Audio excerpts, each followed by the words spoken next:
This is Greencastle Antrim Blue Devils football on MidPennBroadcasting.com. This is a production of MidPennBroadcasting.com, where over 70 local sporting events a year stream live to your PC, laptop, phone, and tablet. Tonight's Greencastle Antrim Blue Devils game is brought to you by F&M Trust. They're in the community and 100% local. Come to the right place for local banking. Member FDIC. Antrim Insurance, your local Erie insurance agent. Waste Management, environmentally friendly technologies and advanced innovations. RE/MAX Premier Executives Agent Lois Baer. Del Martin Incorporated, a full-service advertising agency serving the tri-state area for 35 years. Lecron Comfort Solutions, serving all of Franklin County with professional service and installation. Brothers Pizza Dine-In, carry out and delivery, 50 Pine Drive, Greencastle. Klein Tours, New York City, Atlantic City, and more. Visit kleintours.net for complete tour schedule. Now, with the play-by-play, here's Greg Hoover and Mike Montadoro. Good evening, everyone, and welcome to Kaley Field on the Greencastle Antrim Athletic Complex. Tonight, it's Greencastle Antrim Blue Devils and the James Buchanan Rockets as these two teams add another chapter in that long-standing rivalry as both teams looking to get back into the win column. Tonight's pregame show brought to you by Antrim Insurance, your local Erie insurance agent, serving Greencastle, Waynesboro, Chambersburg, Mercersburg, and surrounding areas. Antrim Insurance, 169 South Antrim Way, Greencastle, and 1685 East Main Street in Waynesboro. Hi again, everyone. I'm Greg Hoover alongside my good friend Mike Montadoro. Without doing any research, I can tell you that this is the longest rivalry in Blue Devil football history. Now, you can say that Waynesboro is a rivalry of Greencastle, and you would be right, but there are many of years that these two teams didn't play. Same can be said about Shippensburg, who just recently, because of their winning ways, has become a rivalry. And, of course, there's Chambersburg, but 5 times in the last 100 years hardly makes for a long-standing rivalry. And though there may be 1 or 2 years the Blue Devils didn't play the Rockets in football, it would only be those 1 or 2 years. It's been a look-forward-to game on both schedules since football was introduced at Greencastle Antrim. So, Mike, a rivalry game which, by the way, has been really lopsided in the past decade or so in favor of the Blue Devils, and it appears to be in favor of the Blue Devils again tonight. It does appear to be in favor of the Blue Devils tonight, and you keep bringing up rivalry game, you know, and it's a rivalry game when the other team wins a couple of times. I know. I know. Either side, it doesn't matter who it is. Right. I mean, it's not.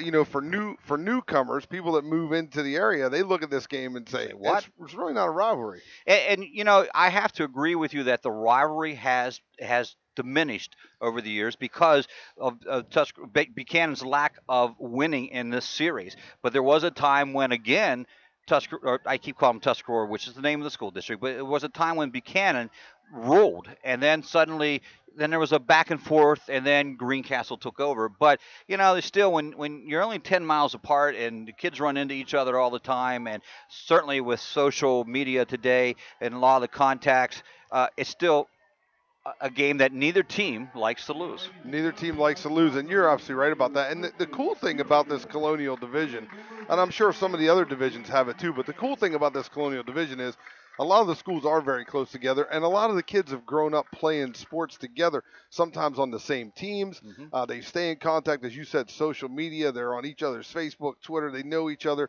and I would venture to guess that, you know, 90% of the Blue Devil team already knows 90% of the Rockets. And so Coach Stoner knows these kids from other camps and things. So, you know, everyone wants to perform for their community, but they want to beat up their friends a little bit too. Well, you always want to have that bragging rights going into the next season. Well, either way you look at it, it's still a big game for the Blue Devils in regards to district playoffs. They have dropped in the rankings down to 19. But the bottom line is, coming in 4-2, they need to win out, and that is a distinct possibility for the Blue Devils. And they would finish 8-2. They would get into the top 16, get a playoff berth. Won't be a home game. It'll be traveling somewhere, and it'll be against a top seed, but still in the playoffs. But still get in, and once you get in, anything could happen. That's what you're looking for. You're looking for a chance just to get in the playoffs. So tonight starts a run that the Blue Devils, it is a 4-game must-win run for them to advance to the postseason. When we return to the Antrim Insurance pregame show, we'll take a closer look at the Blue Devils' opponent tonight, the James Buchanan Rockets, right here on the F&M Trust Network on MidPennBroadcasting.com and GameTimePA.com. Hello. Okay, people, here's your chance to come clean.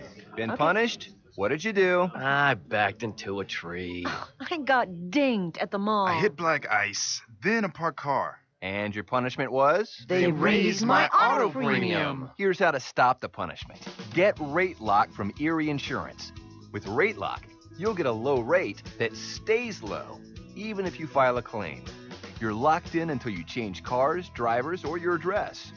Oh. Which means when you call on us, you'll feel like you're supposed to feel. Relieved. For complete details or to get a seriously good quote, call Antrim Insurance. In Greencastle, call 593-0500. In Waynesboro, call 762-4565. See for yourself why more than 90% of Erie customers stay with Erie. Rate Lock does not guarantee continued insurance coverage. Insured must meet necessary underwriting guidelines. Premium may change if you make policy changes. Not all products are offered in all states. Patent pending. It's home equity season at F&M Trust. The best time of year to rake in big savings with some of the best rates around on a home equity loan or line of credit. To rake in your savings during home equity season, visit fmtrustonline.com. Equal housing lender. Every day, Fast Signs helps businesses with their visual communications. We ask the right questions, recommend smart solutions, and help you build your business. At Fast Signs, we're innovators, planners, and designers, and we're more than ready to help. Contact Fast Signs today.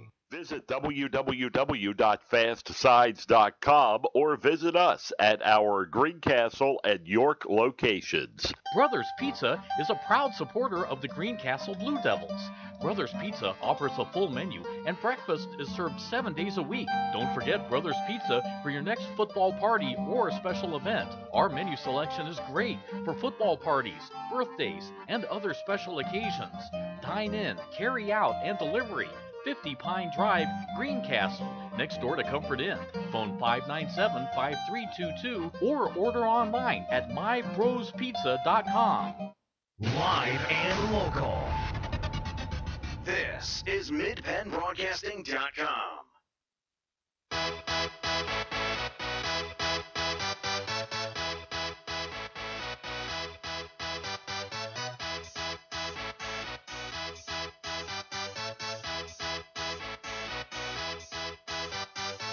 Y'all ready for this?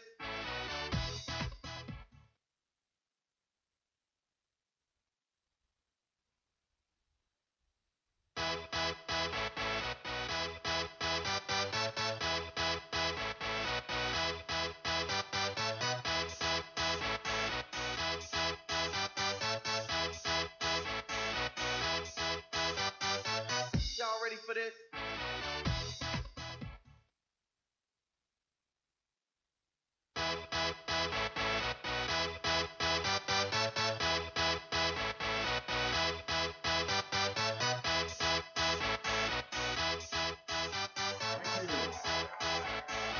Welcome back. Greg and Mike here, our producer in the truck, giving you a little musical interlude while the Star Spangled Banner was being played here by the Greencastle Antrim Marching Band. It was senior night for the band members. They were congratulated and thanked for their 4 years of service to the Greencastle Antrim community through their playing in the band. So let's return to the football game here, Mike. The Rockets coming in here at 2-4, and some devastating news last week when quarterback Dylan Sanders went down with a sprain of the ACL. It appears he'll be out for the season. That's a tough position to lose. That's a tough position to lose because you work on that all summer. You do all the 7-on-7 stuff.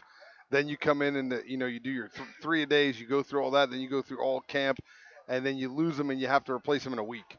And it's going to be tough for Jays Buchanan. Andy Stoner, the head coach, in his third year, I believe, said just as much. They got to find someone to take that quarterback position. We'll see who they put in there. Tonight's pregame show brought to you by Antrim Insurance, your local area insurance agent serving Greencastle, Waynesboro, Chambersburg, Mercersburg, and surrounding areas. Antrim Insurance, 169 South Antrim Way, Greencastle, 1685 East Main Street in Waynesboro. The Rockets won the toss, but they declined the football, deferred to Greencastle Antrim. Blue Devils will defend the west goal and move left to right here in their home Blues. The Rockets will kick off dressed in all white. They'll move from right to left. And once again, Greencastle gets the ball on their first offensive series. It seems to be, Mike, it seems like every game we get to receive the ball first. Yeah, I don't think anybody wants to face that Greencastle defense to start the game and pin themselves deep on field position. Short kick from Chase Kaley, the 5'10", 168-pound junior. Bobbled again by Greencastle. Wow, down on it at the 25, and you hate to say it, but we've seen that really been the Achilles heel of the Blue Devils the last couple games. Give Coach Stoner credit on that. He's obviously watched the film because last week we kept seeing that over and over right there. And where does he come? He kicks it right to him. Right to him, and the ball's on the ground again. So luckily the Blue Devils recover. Blue Devils come out with their offensive unit here at Kaley Field. Sparse crowd on hand for the Blue Devils. The weather chased a few away. Nice crowd on the other side of the field from Tuscarora or from James Buchanan. Obviously, we will pick up some watchers and listeners tonight, Mike. For the first play from scrimmage, they're going to give the ball to Demetrius Burton, the freshman who had a really good game last week against Hershey. He goes around the right side to the 31-yard line and a pickup of about 7 yards. Yeah, just came on the jet sweep, and that's Greencastle was kind of lacking, finding that guy with speed. They've got some injuries. Graham was out for a while. Things have changed, but to find Burton with Measle out, to find Burton right now coming into it, it could help you down the stretch. And also out is Measles. He'll be out for the rest of the season. They're hoping and able to get a couple of them back. This will be this time.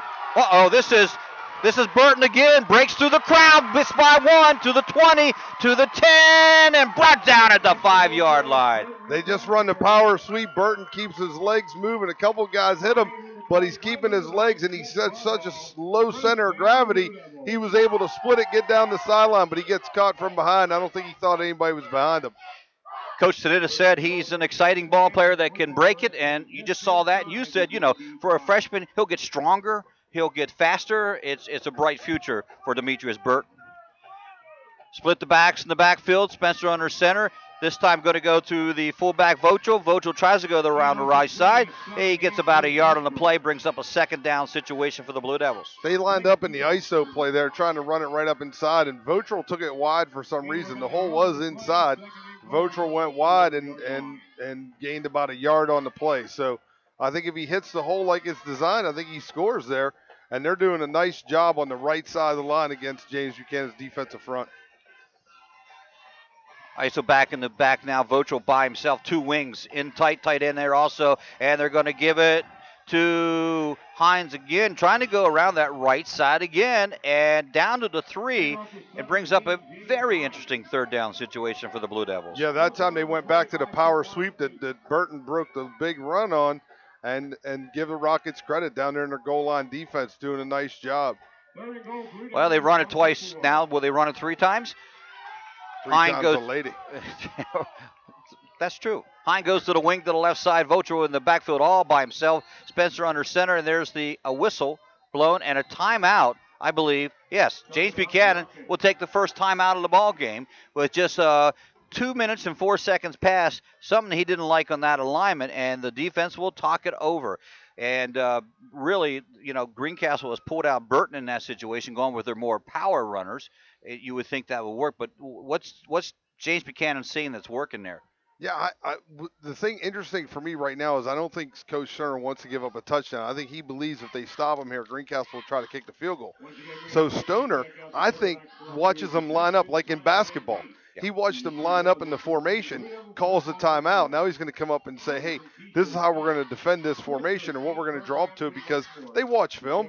He knows what they run in goal line situation. So let's see if that worked out in his favor here. Same offensive alignment for the Blue Devils with Spencer Myers under center.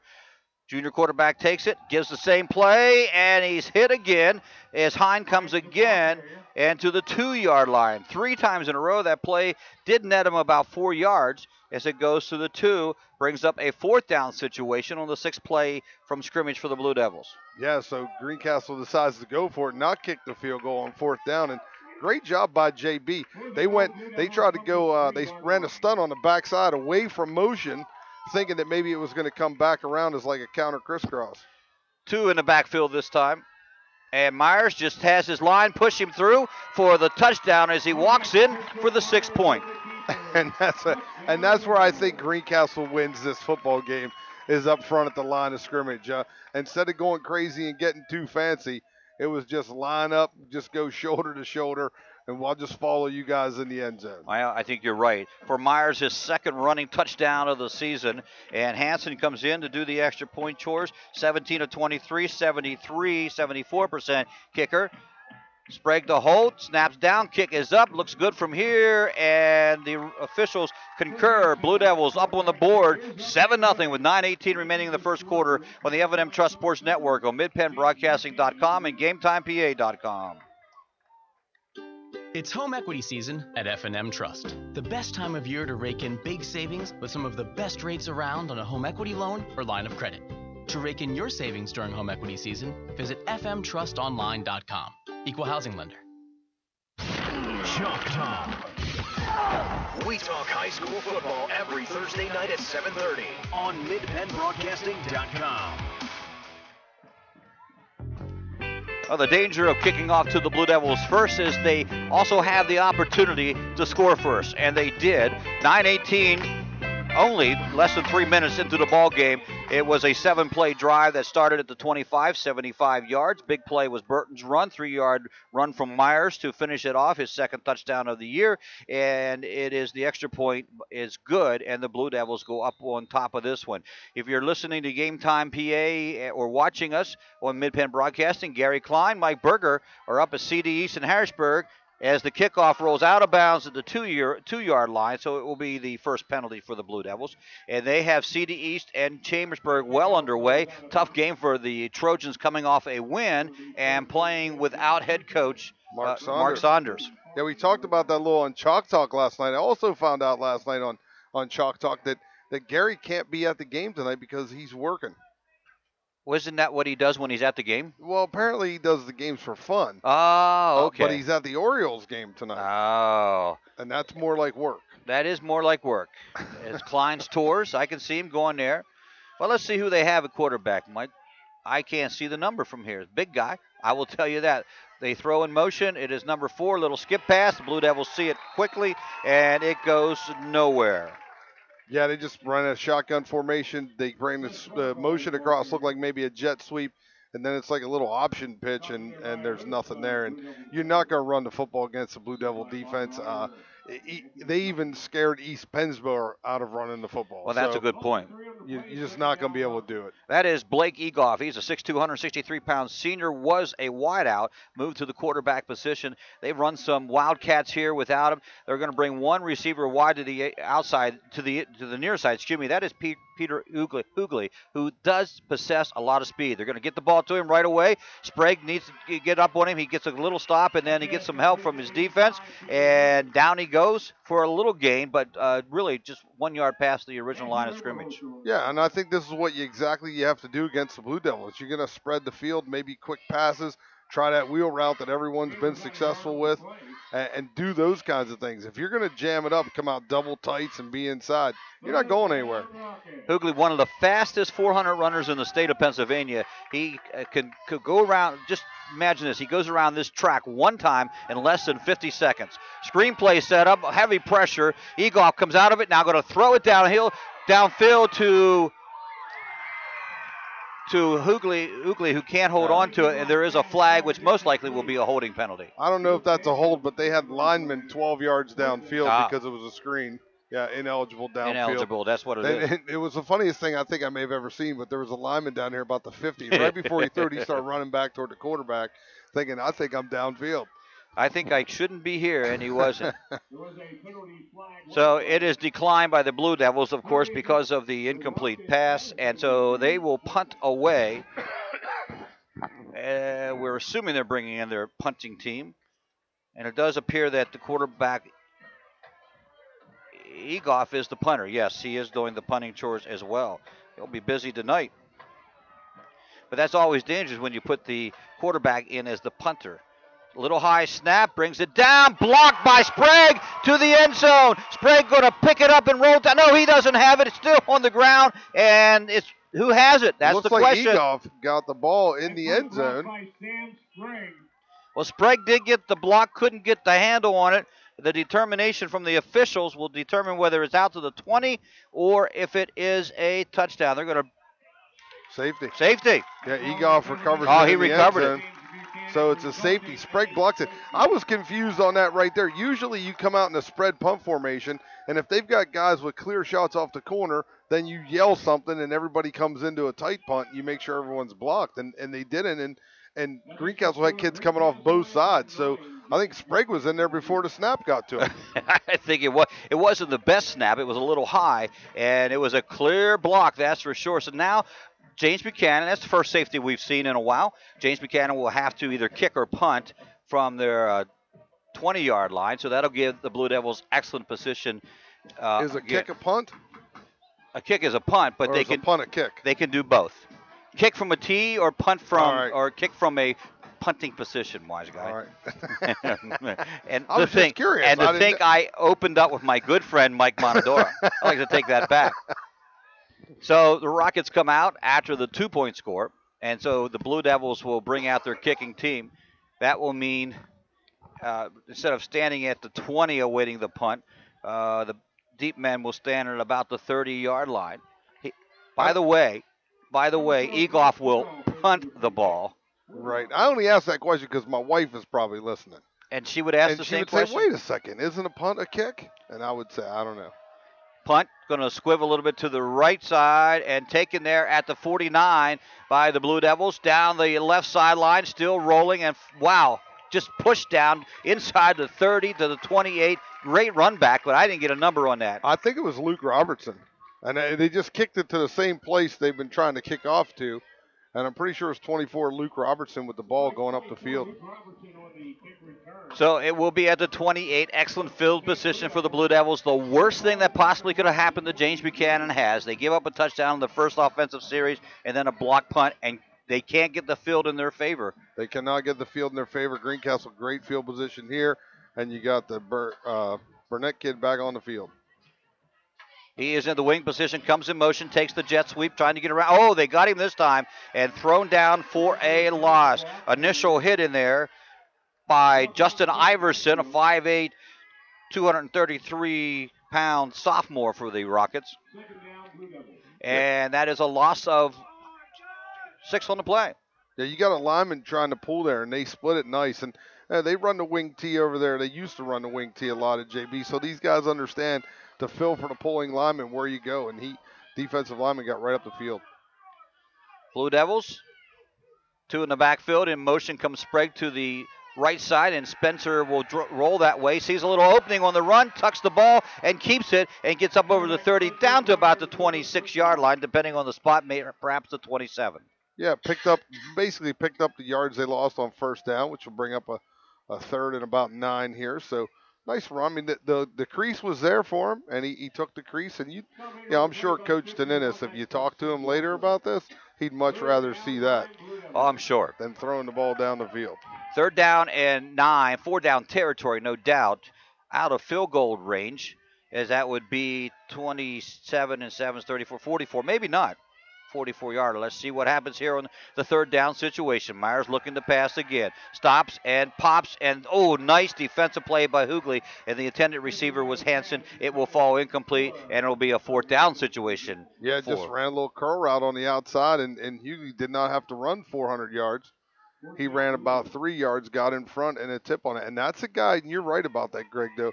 I think that's a guy you don't want to take chances on like that, because if he picks that, he goes, and all of a sudden – JB thinks, all right, we're back in this thing, and things are going well. So don't. And no offense to anybody. Maybe don't pick on him. And no offense on the Blue Devils. I don't think there's anyone that could catch him on that one. No. Because he has the running start, and he's gone. And he could run. By the time we catch him, he can run around the whole track. Thank you for pointing that out. Receivers both sides of the field. Back in the pocket, looking to pass. Flushed out of the pocket, rolling right. Got some traffic behind him. Throws upfield. Almost intercepted. Falls incomplete. Wow. So turnover on downs, which is probably just as good as a punt in this situation. Yeah, Coach Taninis having a little discussion with the offense coordinator, some things there, figuring out what plays they're trying to do or what they think is going to work maybe for next time they get the ball. And I'm sure Chuck's saying quarterback sneak worked pretty well. Yeah, why don't we do that again? Or give the ball to Burton on the jet sweep. Right. It worked pretty well.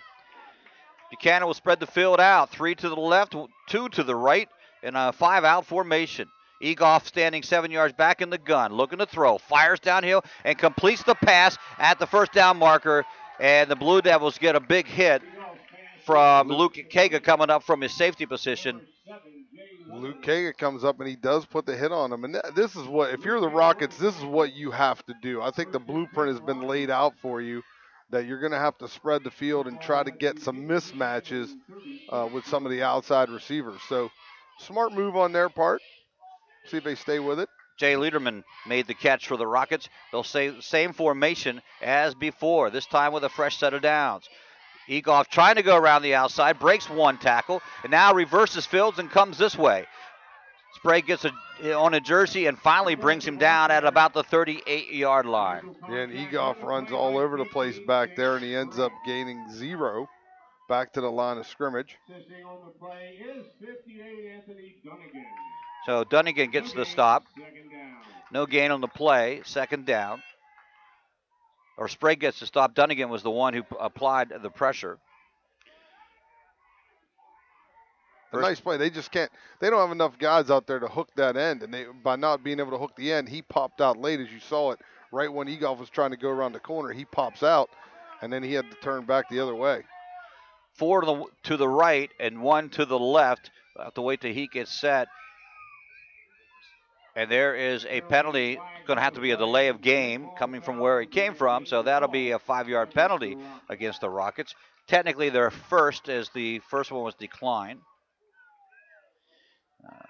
So that'll move them back yet another 5 yards, 2nd and 15.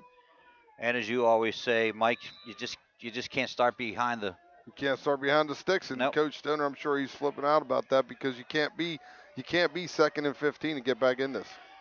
Quick pass out here. Oh, bounces. Incomplete, they call it. That was close to being a lateral, but it did go forward. It did go forward, and you're starting to wonder if they were trying to set up a double pass there, or if that's something they're going to work on later, because I noticed receivers were still running down here. So you wonder, all right, you got that in. As it goes back, do you throw it again and try to catch Greencastle on one here? We're at the 5:09 mark of quarter number 1. Blue Devils up 9-0. Touchdown, extra point, and a safety. Failed to score on their second offensive series. James Buchanan 3 and out with the block punt, and this time they did get a first down. Big third down play for them. 3 to the right, 2 to the left. In motion comes Oakley, and motion penalty against the Rockets. Now, in fairness, I'm sure that has something to do with the new quarterback. Or maybe not. Yeah, you don't, I'm not sure. Looking up there and seeing this thing, and I'm not sure you don't punt here. On 3rd down and 20, I understand. Quick punt. If you punt, if you punt it here, they don't have anybody deep, and hopefully you catch a roll. You got Egoff, he's your quarterback and your punter, right? Right, he is. So you kick it and get the roll maybe. He's going to work out of the pistol. Man to his right, 2 and 2, looking to throw. Just winging it down here for Hoogley. It is intercepted by Kaga at the 40-yard line. Second interception of the year for the Blue Devils, the first for Kaga, and he takes it down to the 45-yard line, chased out of bounds at the 43-yard line. Kaga gets in and cuts that thing off from the safety position, gets over to the sideline, picks it off. You'd like him to come in a little bit and catch the ball at the highest point instead of wait for it, but you'll take the pick. You'll take the pick. You certainly will. Blue Devils deep in, well, not deep, but let's call it the 43 is pretty good field position. They've had that all night in JB territory. Third offensive series. First one resulted in a touchdown. The second one 4 and out. Now we'll see if the Blue Devils go back to what Coach Tenenis, I think, was talking about, a little power football here. Let's not get fancy. Pitch out to Burton. Burton to the right side, to the 40, to the 35, to the 30, to the 20, and tripped up at the last minute by Hoogley as he was going out of bounds. So he gets another big run down to the 20-yard line. And we haven't seen that in a long time in Blue Devil history here. A little quick pitch to the back on the sweep action. Get him out on the corner to toss sweep. Old school style toss sweep. Yeah. And get him out there and see if he can't beat the guy on the edge, and he did. Third first down of the ball game for the Blue Devils. 2 in the backfield. Burton's to the left. Vulture to the right. And Burton gets it again. Runs to the right side. This time it is well covered. That was Hines, by the way, not Vulture. And only to the 19-yard line, a gain of 1. Again, going back a little bit of power football. So they will make it second and a long 9. 4:11 remaining in the quarter, opening quarter. No rain here tonight. The rain has seemed to pass. I hope I did not jinx that. Thank you for tuning our way, and thank you to our sponsors. ISO back in the backfield, wing to left and right. The wing's going to get it. That's Burton. Hit once. Now he breaks through the middle and down past the 15 to the 13-yard line. Going to be still shy of a first down. You start to see Burton with the ball in his hand. All of a sudden, as much as I hate to see this, you want to start thinking about stretch plays with him because he's got the vision to cut back and hit that crease. You just saw it there. It was supposed to be the power sweep, but there was a crease inside. He took it. So, man, could the Blue Devils in the next 3 years kind of get out of this wing tee a little bit and give him the ball at 6 yards deep and let him find the hole? Fochel Hine in the backfield. Fochel gets it right side and then brought down by James Buchanan. As we check their rosters, I will tell you this: their rosters are not in numerical order, so you have to sort of sweep through there. Walker is the man who is credited. I heard Vern McCauley, who, by the way, will be joining me next week in the broadcast booth, is Mike. Well, you have to work next week, like Gary Klein? Yeah, I'm working like Gary Klein next week. I'm going to go see my kids in college and going to spend the weekend there with them. And we won't be doing Chalk Talk on Thursday night either. Really? Nope. Wow, you go and the whole thing falls apart. Myers on the quarterback keeper, the same thing they did when they were in another fourth down situation. And this time, once again, they get the first down. How about some shocking scores out already? Waynesboro leading East Pennsboro 8-0 in the first quarter. That's a shock. That is a shock. Northern and Ship tied at 7, and we know it's 9-0 here, and Greencastle threatening the score.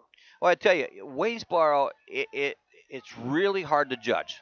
They've been up one game, down another game. It's just really hard to judge how good they really are. And what, could they beat East Pennsboro with that spread offense? No. Okay, maybe not. Who knows, though? They're winning right now, 8-0. And they started at 7, so they're well into the ball game. Well, we talked about it last night a little bit as they take the time out here, but we talked last night, and some of the folks I talked to at Shippensburg felt as if it was a dry field, a dry track last week, they thought Waynesboro might have got that game. They said they had guys wide open to drop some balls.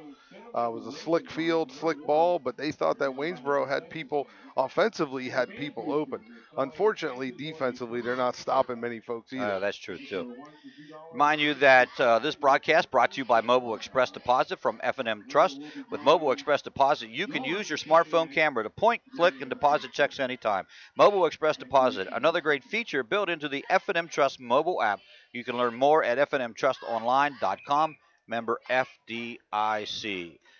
Thanks for joining us again. Greg Hoover, Mike Monodoro. It's 2:09 left in the first quarter. 9-0 Blue Devils on top of this one. As we always do at halftime, we'll review some scores, and we'll pass them along as we gather some scores here. It would have been nice if Gary Klein would call up some updates from Baltimore so we could pass those along too. But I'm sure he's not thinking of us at all at this point in time. You don't believe so? No. Encroachment, it looks like, against, or is they going to say procedure against? No, encroachment. James Buchanan over the line, their third penalty.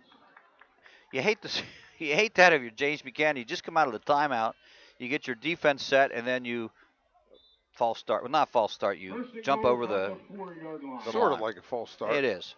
Just on the other side. 2 in the backfield, 1 to the left, 1 to the right. In motion goes the tight end to the other side. Stollerborough set to the left.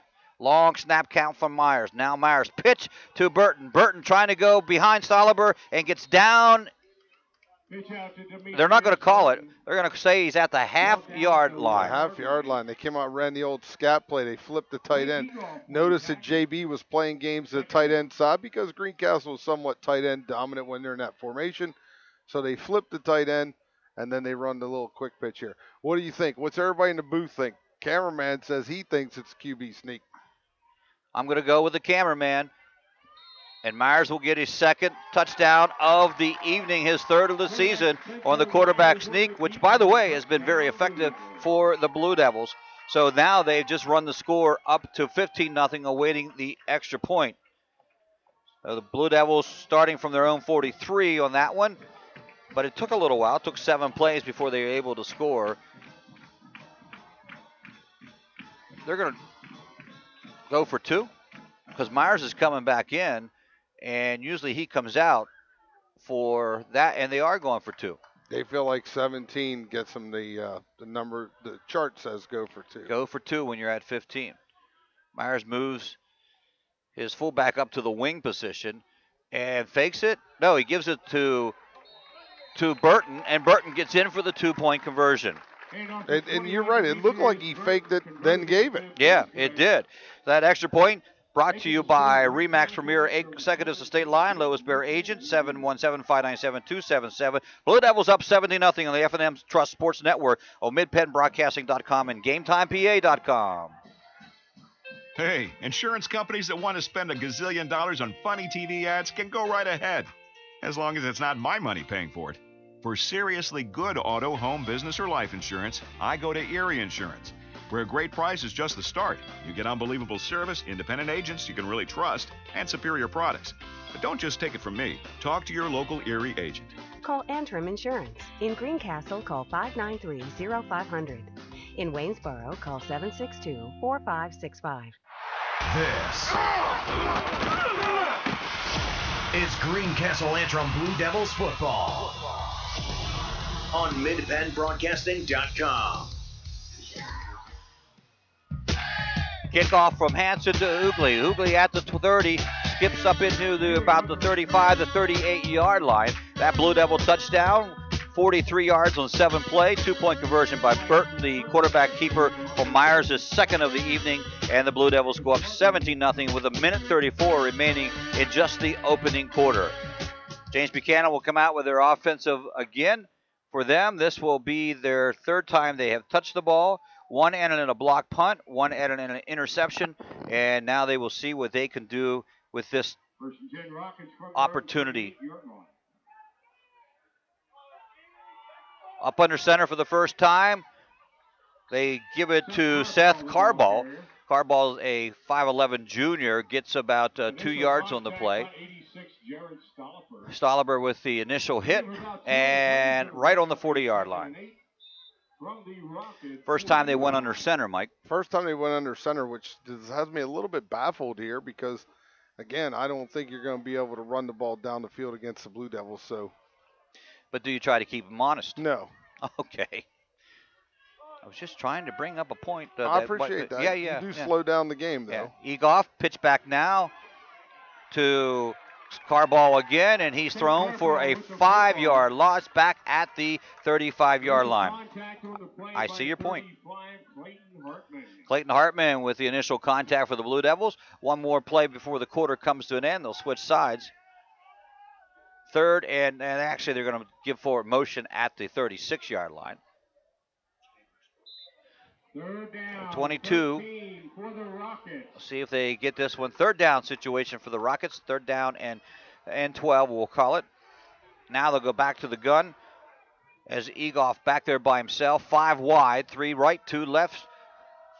Hoogley just throwing it up and completes the pass. And not going to be enough for the first down. Carball will get the reception as the quarter comes to an end, and it is once again the safety Kaga coming up for the stop. It is a 17-0 score. Blue Devils up on top on the F&M Trust Sports Network on midpennbroadcasting.com and GameTimePA.com. Your home for Franklin County sports. This is midpennbroadcasting.com. Del Martin Incorporated, a full-service advertising agency, has been serving the tri-state area for 35 years. We specialize in screen printing and embroidered clothing. Del Martin Incorporated supplies a full range of brand-name uniforms for athletic, work, and medical applications, and a full line of advertising essentials.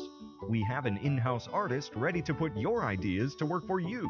T-shirts for schools, clubs, churches, and events. Del Martin Incorporated, 21 Sarah Susan Lane, Greencastle. Phone 717-597-5751 or online at delprint.com. Your home for Franklin County sports. This is MidPennBroadcasting.com.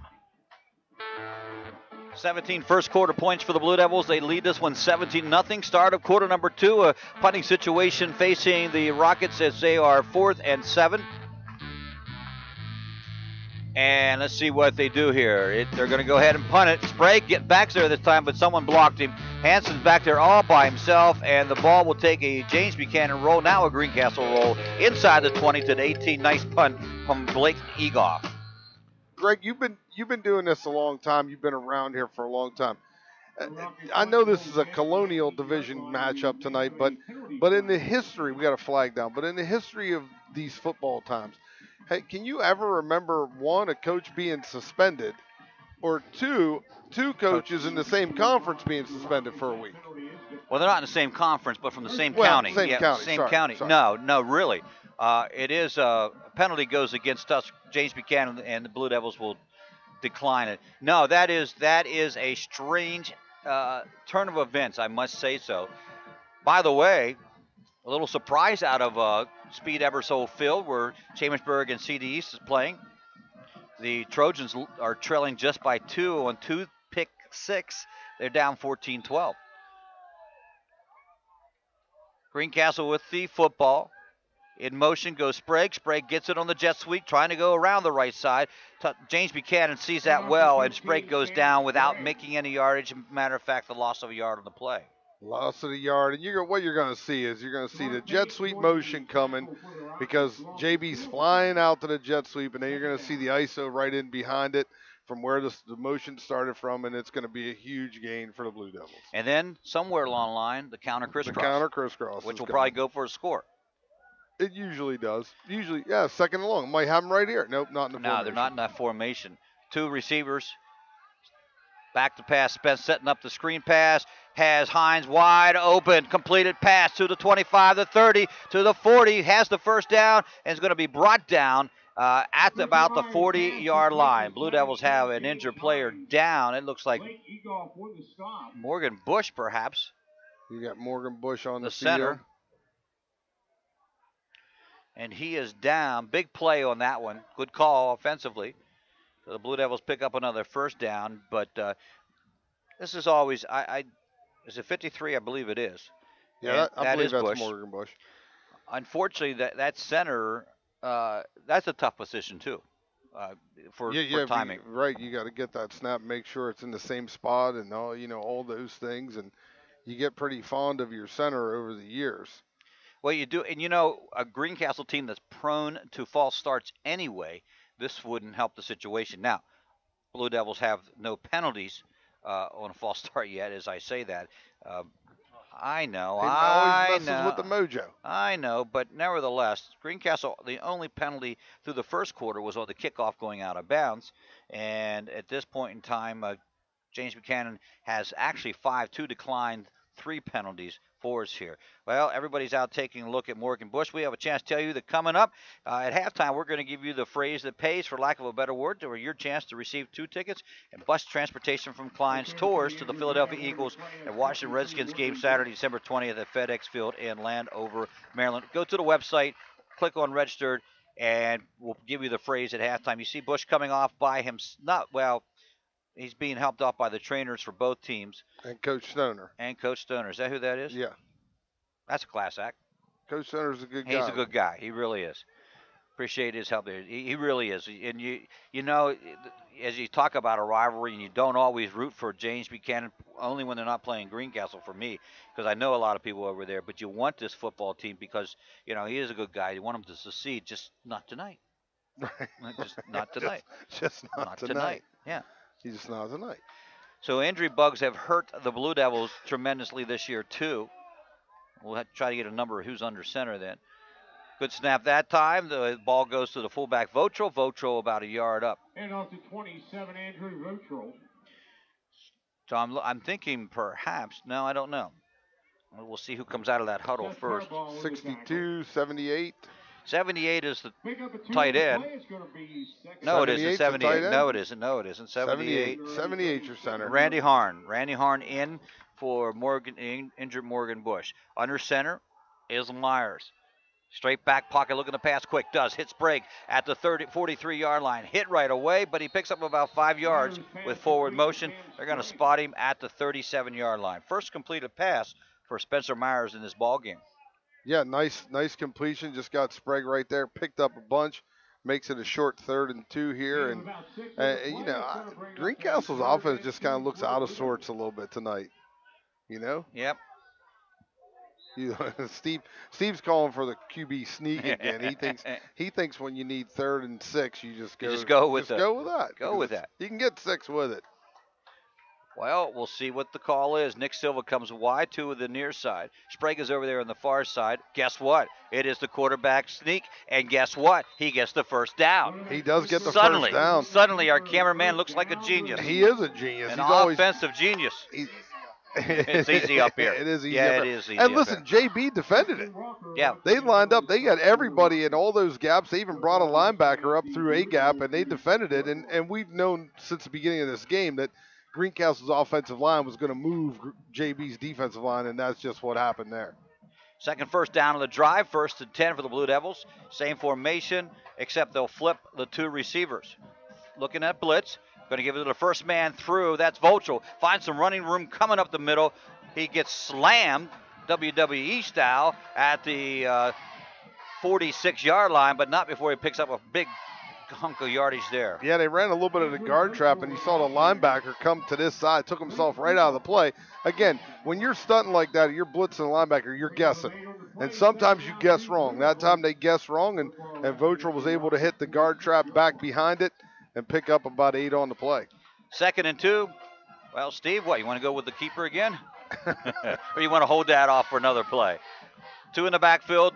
Receivers both sides of the field. They're going to come to the wide side with Burton. But Burton is sandwiched and brought down behind the line of scrimmage. Yeah, and listen, JB doing a great job. Greencastle pulls the lineman. I think it's Scheller, right? 77? Yes. They pull the lineman, and number 30 gets in his hip pocket and runs it down. Paluto, actually. Paluto, sorry. And he just runs it down from inside. So they did a nice job attacking that play. 3rd and 3. Silva this side, the near side. Sprague the far side. Quarterback keeper. This time he did not get it. He's only to the 45-yard line. He is going to be short a yard. And if you're Coach Dennis, you're a little bit upset with Spencer because he was standing straight up and down. And you want him to get his shoulders down and split that and just fall for that last yard as opposed to standing up and getting knocked back. Blue Devils, confidence in their defense. They're going to go for it here. 7:33 remaining in the first half. It is a 17-0 ball game in favor of the Blue Devils. 2 in the backfield, same offensive alignment. And once again, the keeper from Spencer Myers, this time good enough for the first down. Still moving. Haven't heard the whistle yet. There it is. Well, then they're spotting him back at the 38 or 42, but the whistle didn't blow until he was at the 40. Yeah, you're absolutely right about that. They were already spotting the ball. Maybe they would have assumed that the forward progress was stopped, but we saw with our eyes that it wasn't stopped. That time, though, Myers did a much better job. You notice his shoulders were down. He laid into the hole. So, yeah, he figured it out. He figured it out. Sure did. Myers under center. They're going to go to Burton. Sweep on the right side. Burton trying to get around the corner, but pulls down from behind again at the 40-yard line. But again, it's about a 3-yard gain. Yeah, you take it. You're running the clock. You're moving the chains. JB can't score if they don't have the ball. 10th offensive play of the series. 3 first downs in it. Greencastle has thrown once and kept it on the ground the other 9 times. And with that, they're again looking to score. They've scored twice now on 2 offensive series. One, they did give up on downs, and they did score on a safety. Sprague the wing to the left side.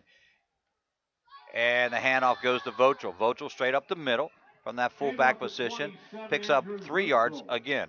Yeah, nice play design there, trying to get everybody to fly out to the sweep and try to get a crease with Votrel inside. So give JB credit. They made practice, right? That's right. They practice, make some plays. Blue Devils in their home blues, and James Buchanan in the whites. Blue Devils moving from the east side, moving toward the west, toward Mercersburg, Waynesboro to Mercersburg on Route 16 if they were playing there, which fortunately they're not. Waynesboro up 27-7 at East Pennsboro. Are you serious? I'm not. At least that's what it has on Penn Live here. It's 27-7 Waynesboro with the lead. Well, as I said, and then you corrected me, they have the capability of exploding offensively. And who knows? There's a procedure penalty against the Blue Devils. But who knows? And it would do the Blue Devils a huge favor.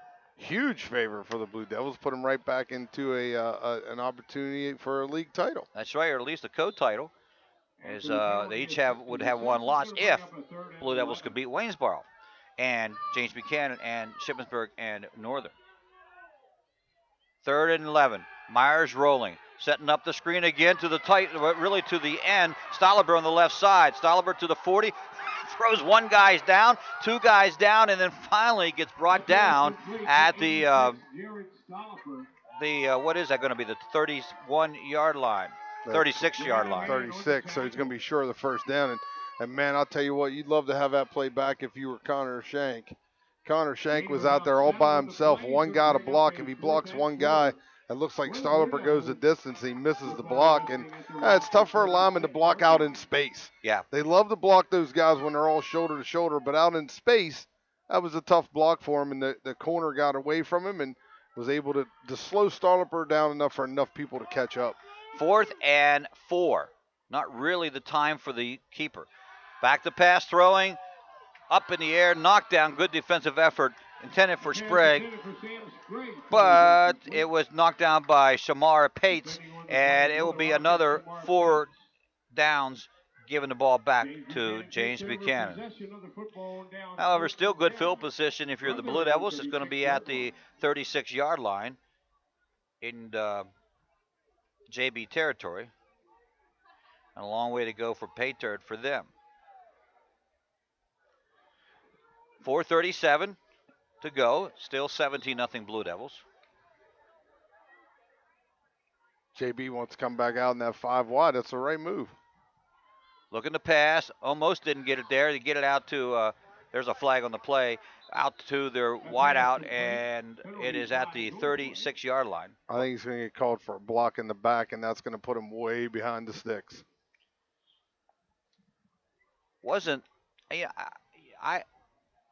There is the holding penalty against the referee barred with the call. Holding. So for JB, yet another penalty. This one is a 10 or 15. I think it's 10 from the spot. It is. So they have 4 penalties for 25 yards. Greencastle 1 for 5. 2 with the kickoff penalty. So way behind the sticks again, Mike, because that spot was behind the line of scrimmage. James Buchanan brings the offense out. Jay Lederman comes wide to the near side. Hoogley out there on the outside. They're going to give it to Pates, who on the jet sweep doesn't get any yardage at all. And a great defensive play by the Blue Devils. Yeah, you feel like they want to get the ball in Pate's hands in space somewhere. Get him out there and see if he can make a couple plays. And that's the first time trying to run that jet sweep out of the spread formation. And he ran into the trip side. And Greencastle, because they play tight man coverage, they have guys standing right there at the line.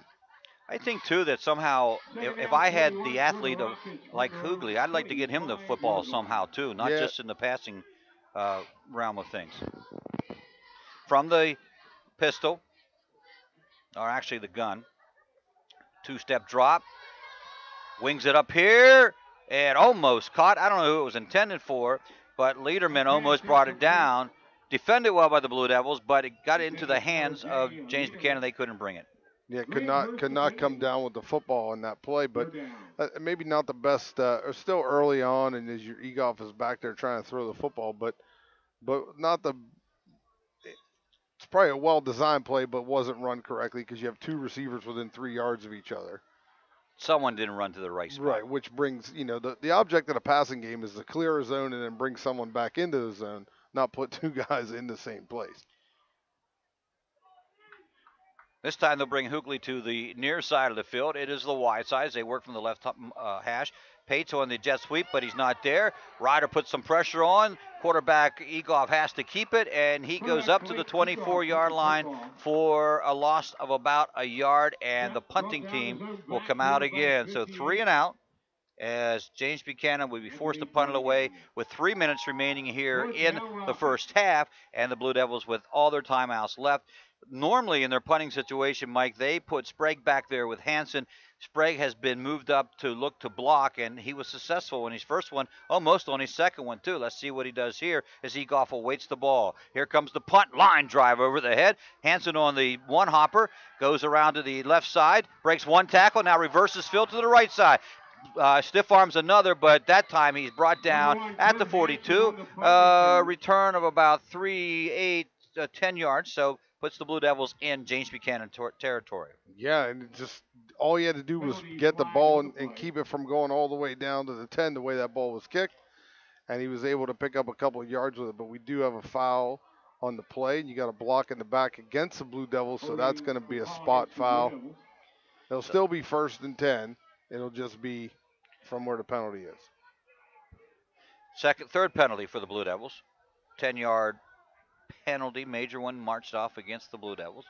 So they will get possession now back in their own territory from the 48-yard line.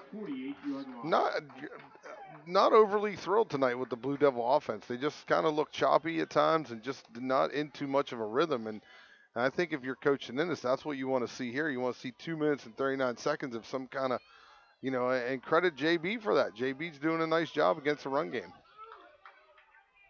2 in the backfield, 1 right, 1 left.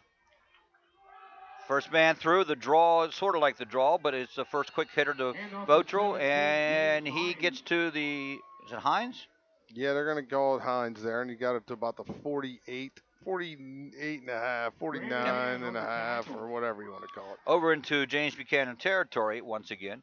Greencastle started the game at the 25-yard line, their own 25-yard line after the kickoff.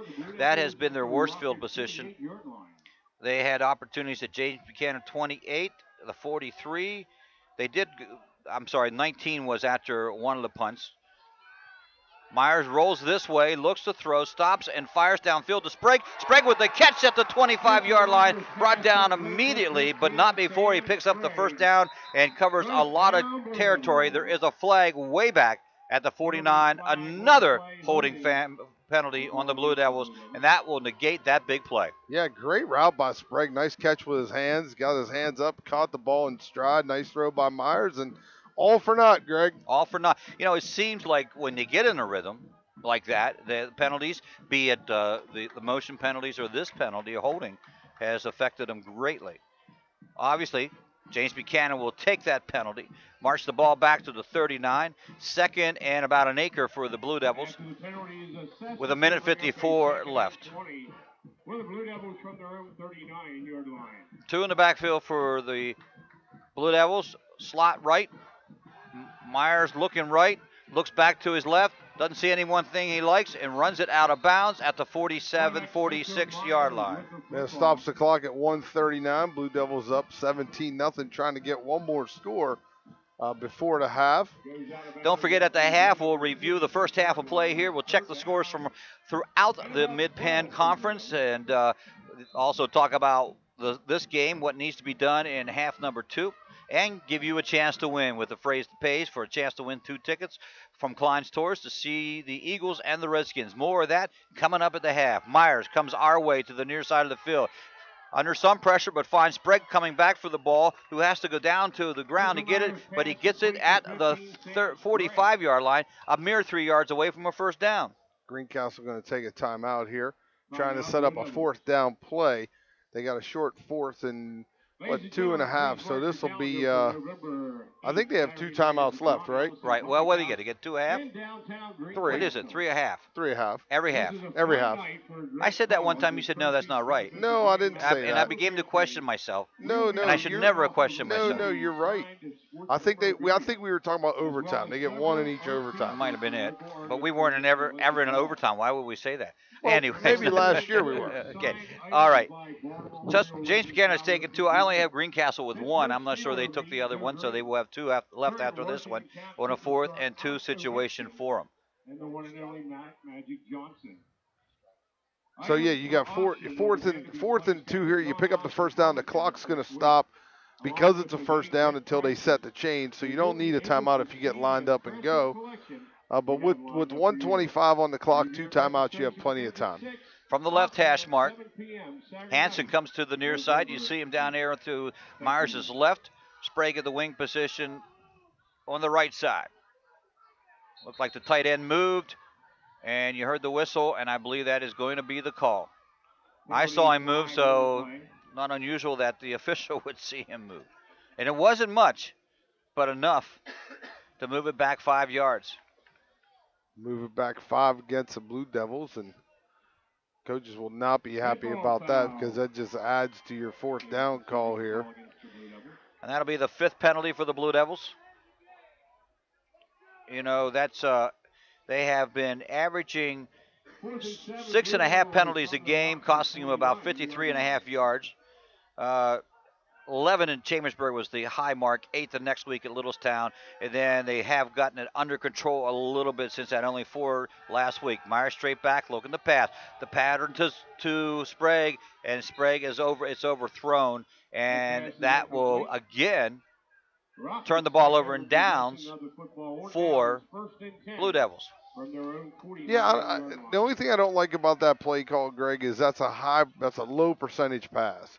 If you're looking to pick up the first down, let's move the chains. Run the flood route that you run. Try to get somebody with the ball in their hands. The big tight end, Starlenberg, knocks people around when he's running. Something like that. I mean, it's nice to take a shot like that, but that's just such a low percentage pass at this point in the game. I would have much rather had the clock running than the ball in my hands. Whether we scored or not, I don't want JB to have the football. They'll come out 5 wide, 3 left, 2 right. And this is Pates running from the Wildcat, and he's going to get a first down still on his feet. I thought he was going to go down, but you said got to get Pates the football, get him out there, let him a chance to run. That time he did. Get him the ball in space, let him make his own plays. So now they put him in a Wildcat formation. He's got the play. He's got the call sheet in his hands, and they're lining up, and they got Egoff out here wide. Another first down for the Rockets. This time he's looking to throw. Does. And it's completed to Egoff, coming from the right side on the slant to the 30-yard line. Looking like Doug Flutie out there. Yeah. Egoff just runs the slant route. They give him the inside release. Horst gives him the inside release, and Egoff out jumps him for the football. And this time, Pates will keep it. Looked like it was a little option play. Pates with some running room. Still on his feet, can't be brought down to the 10-yard line, down inside the 9. The reason you didn't want them to get the football back. The reason you don't want them to get the ball back. We talked about this last week with man and man coverage. Who did we play last week? Hershey. Hershey did the same thing. They ran the ball behind the man coverage because that's the short side of the field. Hurst runs off with Egoff, and he's got a clear lane. Pates stays where he's at. Looking to throw. Heavy pressure this time. He gets wrapped up and can't be brought down. Now throws it way up in the air. Oh, caught and touchdown. Hoogley for the touchdown from Pates. Wow. And you just had Sprague just jump too early. Yep. Just didn't time his jump right. He jumped too early. He was coming down, and Hoogley was going up, and the ball ended up in his hands, and he gets in the end zone. So they use that time that was left on the clock to stick one in and try to get some momentum going in their favor. So great play by the Rockets. Nice drive. Whoa, I think Pates is your quarterback. I think so right now. He can do so much from there. Makes him dangerous. 51-yard, 4-play drive. They're going to go for 2, or no, they're going to look to kick. Is it Shelley? Yes, it is. Shelley, the left-footed junior. Snap is there. Kick is almost blocked, but it is good. We'll step away. 12.1 seconds remaining, and the extra point is good. Brought to you by Remax Premier Executives of State Line, Lowes Bear Agent, 597-277. This is F&M Trust Sports Network on MidPennBroadcasting.com and GameTimePA.com. Days are shorter now, and South Central PA is showing off her best fall colors. That means home equity season at F&M Trust. The best time of year to rake in big savings with some of the best rates around on a home equity loan or line of credit. Access extra funds for anything you want. Consolidate high-interest bills, keep up with college expenses, or get whatever you need. It's up to you. To rake in your savings during home equity season, visit any F&M Trust office or fmtrustonline.com. Restrictions apply. Equal housing lender. Streaming live with over 70 local sporting events a year, this is MidPennBroadcasting.com. James Buchanan with a 22-yard pass play from Pates to Hoogley, and the extra point is good. 4 plays, 51 yards. They're on the board with 12.1 seconds left, and they've cut it to 10, 17-10. Kicking off is Shelley again. Let's see if he squibs to the right side of the Blue Devil second teams. Now he's going to squib in the middle, and it is picked up at the 33-yard line, and then finally they brought down at the 41-yard line. Greencastle get 1 play here to end the half. So 6.5 seconds. And really not, you played the first quarter, and Mike, you thought, hey, this is going to be over in a hurry. 17-0. And then just not a really good in-sync offensively second quarter from Blue Devils. And then Rockets get the ball back with about 1:12 to go, and they make good use of the time. And the Blue Devils will now work out of the pistol.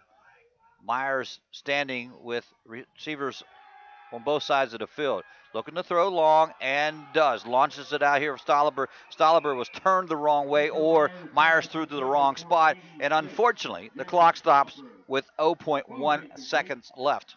Yeah, and if you're the Rockets over there, you're having a fit. Why is that? Well, you're going, come on, 0.1 on the clock. Oh, home clock. You're giving them 1 extra play here. Oh, but you got to love what Coach Stoner's doing here. Look, he's got his guys are going to play 15 yards deep, 20 yards deep. They're going to defend the deep ball. Anything they catch underneath, you just got to tackle. Situational football, it's key. Myers, some time again. Going to fire down to Sprague. Almost a one-handed grab as Sprague was going down the right sideline, but it will fall incomplete. And the half comes to a complete. Also, 17-7. Blue Devils lead this one, but not a good second quarter. We'll talk about that when we return for the Antrim Insurance Halftime Show on the F&M Trust Sports Network and MidPennBroadcasting.com and GameTimePA.com. Days are shorter now, and South Central PA is showing off her best fall colors. That means home equity season at F&M Trust. The best time of year to rake in big savings with some of the best rates around on a home equity loan or line of credit. Access extra funds for anything you want. Consolidate high-interest bills, keep up with college expenses, or get whatever you need. It's up to you. To rake in your savings during home equity season, visit any F&M Trust office or fmtrustonline.com. Restrictions apply. Equal housing lender. Football season is here, and Klein Tours has your ticket and bus transportation to NFL action. We have trips to all Baltimore Ravens home games. Join Klein Tours as we travel to Miami to watch the Ravens play the Dolphins December 6th through 9th. We have your ticket and transportation to see the Washington Redskins. Trips to New York City, Atlantic City, multi-day tours, and more. Klein Tours, the Tri-State's #1 tour and travel agency. Visit us online at kleintours.com or phone 717-597-5997. There's nothing like being at the game. The excitement, the fun, the food, and all the waste. Whether it's popcorn boxes, hot dog wrappers, or this soda cup. Big games generate tons of waste. That's why Waste Management is helping stadiums and businesses reduce waste altogether through recycling and organic composting. To learn more, talk to your local Waste Management representative or visit thinkgreen.com. Every day, Fast Signs helps businesses like yours with their visual communications. We ask the right questions, recommend smart solutions, and help you build your business. Our knowledgeable consultants uncover your communication challenges and provide visible solutions. At Fast Signs, we're innovators, planners, and designers. We're more than fast, more than signs, and we're more than ready to help. Contact Fast Signs today. Visit www.fastsigns.com or visit us at our Greencastle and York locations. Chalk Talk, the only program dedicated exclusively to Franklin County High School football, is on midpennbroadcasting.com. Join Gary Klein and Mike Montadoro every Thursday night at 7:30, streaming live from John Allison Public House, 401 East Baltimore Street in Greencastle. We preview each week's upcoming games and talk with the players, coaches, and reporters. You're invited to join the conversation. Email us your questions and comments during the show. Chalk Talk on midpennbroadcasting.com. You're listening to Blue Devils Football with Greg Hoover and Mike Montadoro on midpennbroadcasting.com. We are at the half, 17-7, Blue Devils on top. Tonight's halftime show brought to you by Antrim Insurance, your local area insurance agent, serving Greencastle, Waynesboro, Chambersburg, Mercersburg, and surrounding areas. Antrim Insurance, 169 South Antrim Way, Greencastle, 1685 East Main Street in Waynesboro. Well, Mike, it started out. Greencastle got the opening kickoff. They took it 7 plays. 75 yards in 7 plays. Myers' 3-yard run in. Extra point was good. It was 7-0. Things looking pretty good for the Blue Devils. Sprague blocks the punt on a 3-and-out from James Buchanan. They get a safety, 9-0. You think this one may be over quickly. James Buchanan turns it over on downs. Greencastle turns it over on downs as they got the ball back after the safety. And then James Buchanan with the ball. An interception as Kega comes up with the second interception of the year for the Blue Devils. And then the Blue Devils turn it in again. Myers 2 yards out. It was a 43-yard, 7-play drive. They went for 2. They got it at 17-0, and the first quarter isn't even over. But then the second quarter hit. Buchanan punts. Greencastle runs 13 plays, Mike, but has to turn it over on downs. James Buchanan punts. Greencastle has 4 plays, gives it over on downs. James Buchanan then gets the ball back with about 1:12 to go, and they run 4 plays, 51 yards, 22-yard pass from Pates to Hoogley, which it was a Hail Mary to a certain extent, but they get it. They get the extra point, and then suddenly it is 17-7 and a little momentum if you're the James Buchanan Rockets. Yeah, the touchdown pass could have very easily been almost a pick six. Because the ball was floating in the air, and if Sprague catches that, he goes, I don't know if he goes the distance because Hughley's right there with him, but certainly it's a change of momentum for them.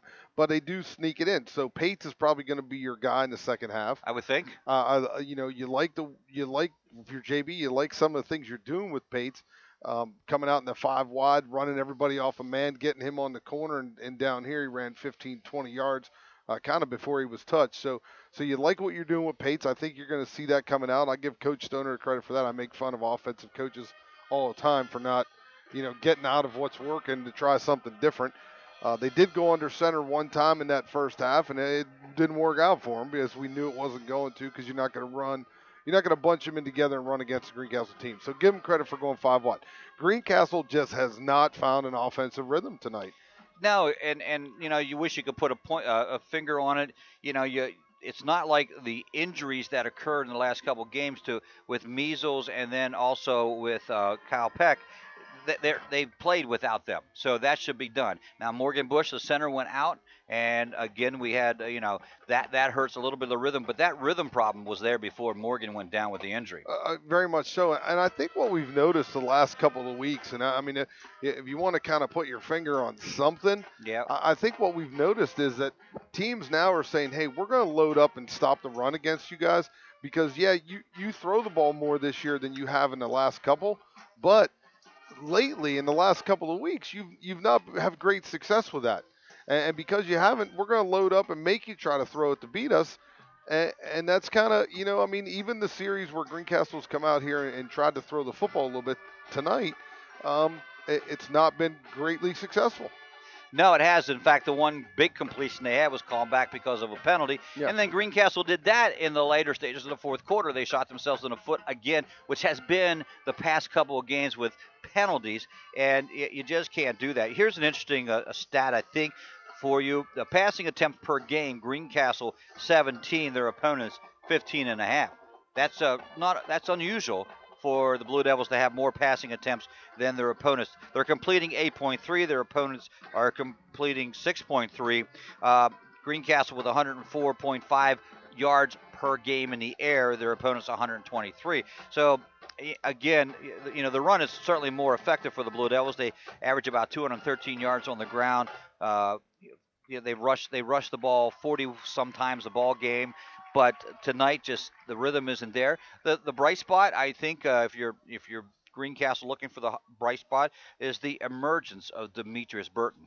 That you're exactly right about that, and just looking at from the start of the year, the stable of backs that Greencastle has, and they continue to produce, and each back has almost everybody has over 100 yards rushing so far this year. That doesn't seem like a lot, but it does when you have 6 guys doing it. Right. So that's pretty big for them, and they're able to interchange a lot of those backs. You just the thing of it is I really believe folks are selling out now to stop the run. And with that said, has Greencastle going to the passing game? Have they tried to do too much with the passing game, and they haven't gotten proficient at one or two things? In years past, it was the flood route.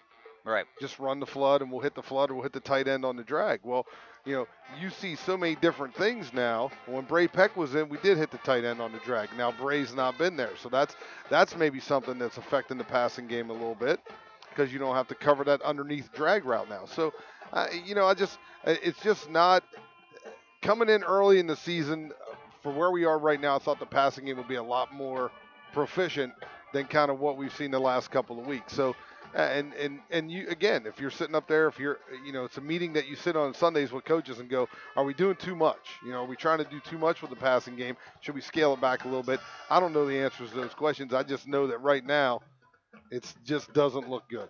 Myers coming into the ball game threw 76 times for 39 completions, 51.3% for 518 yards, 13.3 per catch. He has 4 INTs, and he has 6 touchdown passes. And so effective at times, but as you said in this game, it really hasn't been. I think that I messed up on my passing. I have him down for 1, 2, 3, 4, 5, 6, 2 for 8. I'm not sure that's accurate or not, but and I have James Buchanan throwing for 1, 2, 3, 4, 5, 6, 7, 8. I have them throwing for 8, completing 5, and again, that's just unofficial statistics. When we come back on the Antrim Insurance halftime show, we'll take a look at scores throughout the area, see who's still winning, who's still surprising, and we'll do that right here on the F&M Trust Sports Network on midpennbroadcasting.com and GameTimePA.com. Hey, insurance companies that want to spend a gazillion dollars on funny TV ads can go right ahead, as long as it's not my money paying for it. For seriously good auto, home, business, or life insurance, I go to Erie Insurance, where a great price is just the start. You get unbelievable service, independent agents you can really trust, and superior products. But don't just take it from me. Talk to your local Erie agent. Call Antrim Insurance. In Greencastle, call 593-0500. In Waynesboro, call 762-4565. It's home equity season at F&M Trust. The best time of year to rake in big savings with some of the best rates around on a home equity loan or line of credit. To rake in your savings during home equity season, visit fmtrustonline.com. Equal housing lender. Brothers Pizza is a proud supporter of the Greencastle Blue Devils. Brothers Pizza offers a full menu, and breakfast is served 7 days a week. Don't forget Brothers Pizza for your next football party or special event. Our menu selection is great for football parties, birthdays, and other special occasions. Dine in, carry out, and delivery. 50 Pine Drive, Greencastle, next door to Comfort Inn. Phone 597-5322 or order online at mybrospizza.com. Have heating or air conditioning needs? Look no further than Lecron's Comfort Solutions. We service all brands: heat pumps, humidifiers, system replacements, gas, oil, electric heat, and ductless systems. Lecron's Comfort Solutions is your authorized Terrain dealer. Call Corey at 717-597-3768 for a free estimate. We are licensed and insured. Lecron's Comfort Solutions. Local company, local name. Serving Greencastle and all of Franklin County with professional service and installation. Del Martin Incorporated, a full-service advertising agency, has been serving the tri-state area for 35 years. We specialize in screen printing and embroidered clothing. Del Martin Incorporated supplies a full range of brand-name uniforms for athletic, work, and medical applications, and a full line of advertising essentials. We have an in-house artist ready to put your ideas to work for you. T-shirts for schools, clubs, churches, and events. Del Martin Incorporated, 21 Sarah Susan Lane, Greencastle. Phone 717-597-5751 or online at delprint.com. Streaming live with over 70 local sporting events a year, this is MidPennBroadcasting.com. If it hadn't been for Cotton Eye Joe, I'd been married a long time ago. Where did you come from? Where did you go? Where did you come from, Cotton Eye Joe? If it hadn't been for Cotton Eye Joe, I'd been married a long time ago.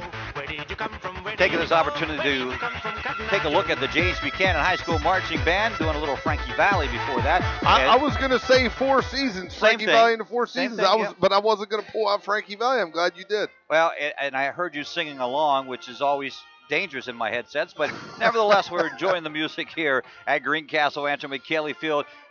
55 degrees right now. It's sort of mist coming down as we look at the lights. Yes. A slight mist has come upon us here. It is a 17-7 ball game. Blue Devils up on top. Let's set this up before we go to the scores, Mike. Right now in the Colonial League, East Pennsboro leads three games, no losses.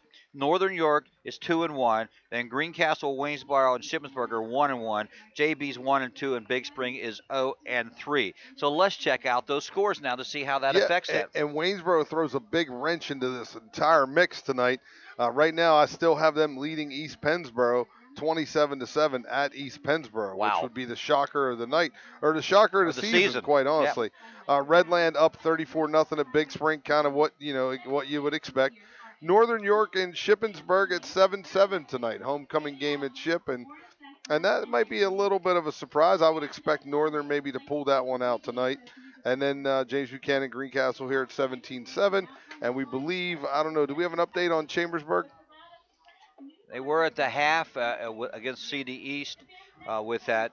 We'll get that update. We'll do that update. Interesting enough, it could be if East Pennsboro lost, Northern or Shippensburg will have one loss, Greencastle will have one loss, and Waynesboro would have one loss. What a great battle for the championship as it comes down. What it does is it makes really the next three games, not that they weren't important, but they make them really important. Let's put the really important in there because you thought the season was lost, and suddenly here comes Waynesboro, who has been up and down and up and down. They have a chance, and that makes it interesting. So did we check Chambersburg? Chambersburg's up 28-12. I mean losing. I'm sorry. Chambersburg's losing 28-12. They had, as you said, 2 pick sixes in that game, and defensively, Chambersburg has been okay defensively all year. Right. They just have been unable to get their offense on track except for last week in Mifflin County, and tonight they're at CDEs without Coach Saunders because he got suspended this week. Now I'm sure you talked about it on Chalk Talk last night, but it is unusual to have two coaches suspended in the same county in the same year. And again, I can't remember ever a coach being suspended in all the years around here that I've been. And I don't want to make it sound like I've been here forever, but the reality of it is it's been about that long. So it has been about that long. A rare thing. Let's check out some other games going on. Central Dauphin at Carlisle. Should be a decent ball game because Carlisle's playing well this year. Cumberland Valley at Mifflin County should be all CV. Harrisburg at State College. Harrisburg, an up and down team. You're just never really sure how they're going to play. Cedar Cliff at Bishop McDevitt, big game for both of those. Lower Dauphin at Mechanicsburg. Susquehanna Township at Hershey. That's Saturday at Milton Hershey, 7 p.m. They're going to play that ball game. Mid-Penn Capital, Boiling Springs at Milton Hershey. Palmyra at Camp Hill. Still High at West Perry. And Trinity at Middletown. And, of course, you've heard all the games here. Next week, Chambersburg is at Carlisle. for the third straight away game for them. Shippensburg is at Big Spring for the Little Brown Jug, which I think is one of the neatest traditions around for both those teams. We will travel to Northern York to take on the Polar Bears, and James Buchanan will go to Waynesboro to take on the Indians. And if you're a Mercersburg Academy fan, you got a game on Saturday at Blair for a 2 p.m. ball game. Yeah, let's run through some of those Commonwealth scores. You mentioned some of those games. Central Dolphins up at Carlisle 31-8. I didn't think it'd be that bad. I know you didn't. And Harrisburg is beating State College at State College 14-7. And then Cumberland Valley at Mifflin County, they're winning 28-13. Wow, because you have to remember, Chambersburg just beat Mifflin County. 20-0. 20-0. And Gary said last night on the radio that he thought Mifflin County has scored points against a lot of people. And for Chambersburg to be able to hold them scoreless was a great night for them. He thought they played well defensively. And we look at this Cumberland Valley team. Maybe, again, another coach who left in the last couple of years. Is it not where it was? Right. Because for so long, again, Tim Riffle was there, and what a program. Of course, it was a program before Tim was there because he took over for Ford Chapman, and not Ford Chapman, but Harry Chapman. Harry. And I love his songs, too. I don't think the James Buchanan Band did any of those. One other thing before the half is over. That was a good one. The District 3 power ratings updated through the games played last Saturday. You have Bishop McDevitt at number 1, Lampeter Strasburg now at 2, Redland, who lost last week, is number 3 to Bishop McDevitt. And Greencastle at one point in time had been way up to about 14, and now they have fallen to 19. They're going to take the top 16 teams in there, but a lot of play left to go. Northern York is at 21. Hershey, who really soundly defeated the Blue Devils last week, is at 24. And just looking here, Shippensburg at 29, Big Spring 31, Buchanan 32, even though Buchanan did beat Big Spring. But Greencastle does have a great chance to get in there, but the secret is you got to win out the rest of the way. You are going to have to win out. You're going to have to be 8-2, 7-3 maybe if things kind of fall your way and some other few. But 7-3 is not a lock this year. It won't be, particularly with the wins. You got to look at the wins of your opponents, right? And they're not very strong this year, particularly with Chambersburg. You could be 8-2, and someone could be 7-3 and in. That's right. And you could be 8-2 on the outside looking in because of your schedule. Just the way it goes. Well, that does it for the halftime show. Tonight's halftime show brought to you by Antrim Insurance, your local area insurance agent serving Greencastle, Waynesboro, Chambersburg, Mercersburg, and surrounding areas. Antrim Insurance, 169 South Antrim Way, Greencastle, 1685 East Main Street in Waynesboro. While what looked to be a blowout early on has turned into somewhat of a football game. 17-7 the score here as we get ready to start half number 2. And Mike, I think we say what's the keys here for the Blue Devils in the second half. I think you've said it in the same way many times. They got to get an offensive rhythm. Yeah, find their rhythm on offense, and maybe that's the word of the night. The rhythm of the night. The rhythm's going to get you. The rhythm. Let's just use rhythm as our key word. Go in and put rhythm down, and you can win a chance to see the Redskins and the Eagles at FedEx Field coming up October 30th. I think 20th. It's the day 20th. Or November 20th, November but 20th. October 30th or 31st, we're going to pick that winner, and we'll let you know more about that. Hanson to kickoff. That's another thing. James Buchanan gets the ball to start. Ball's in play, free ball. Hoogley picks it up at the 20. Around the right side, this could be trouble. Still on his feet at the 30 and right down at the 33-yard line. That's where James Buchanan will bring it out in their own territory for their first offensive series of this half. Yeah, does a nice job. Gets about a 13-yard return on that. Takes it to the wide side. Kurt Hansen out there makes the tackle to stop it from maybe going to the house. The kicker. You always hate to see the kicker having to make that tackle. Well, let's see what they do. I would think Pates would be a quarterback and they run the 5 wide, but who knows what Coach Andy Stoner has up his sleeve for this one. There it is, 5 wide, and Pate's a quarterback. Okay, and he's going to keep it. Finds a little gap, fumble, and out of bounds. He got lucky on that one. Wow. The fumble went out of bounds, maybe a yard loss on the play. All of a sudden, it looks like the planets are aligning for this Rocket team, right? They should have had a pick down here to get a touchdown.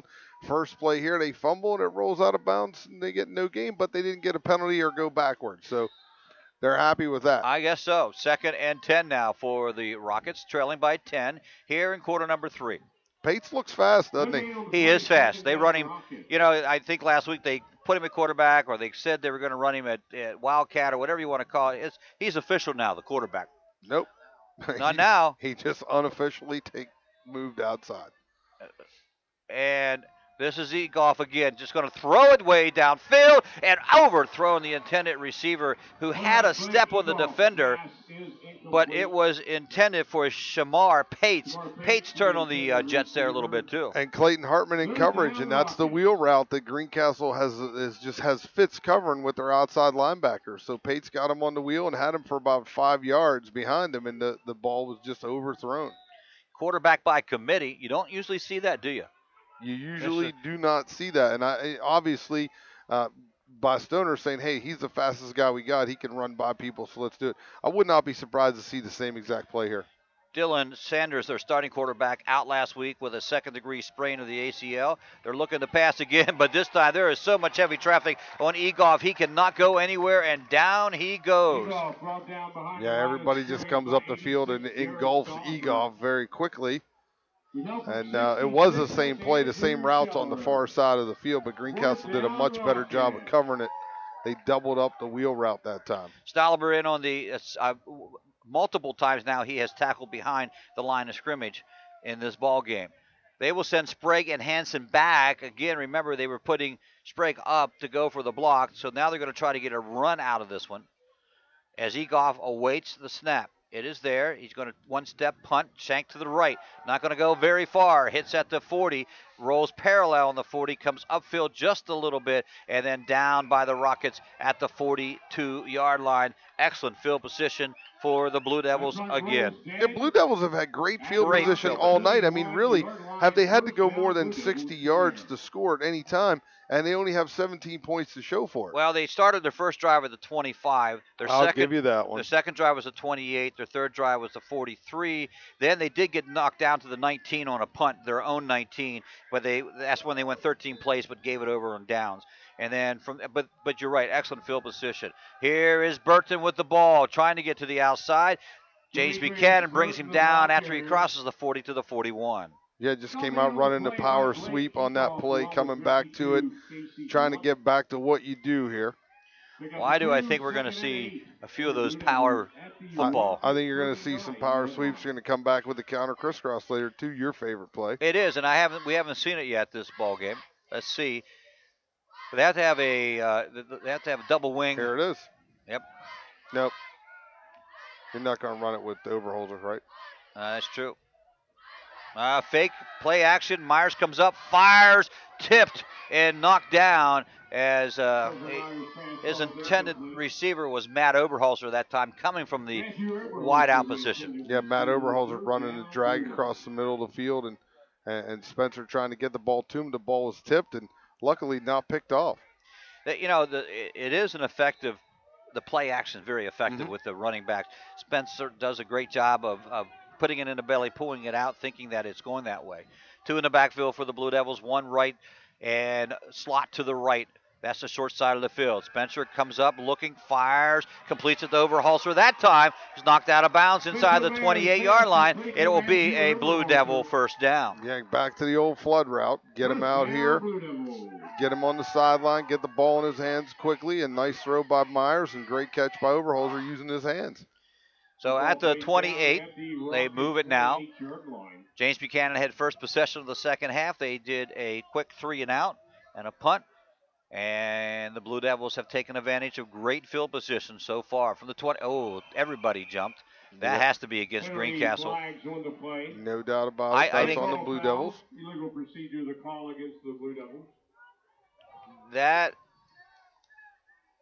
I'm going to say Bush is back in the ball game, so it can't really be the fault of a snapper that hasn't been in. No, not a snapper that hasn't been in, but looked like number 75. Looked like 75. Sean Walk jumped. The left tackle. Left guard, sorry. Showing blitz, they'll give it to Burton. Burton trying to find some holes, but it's not there.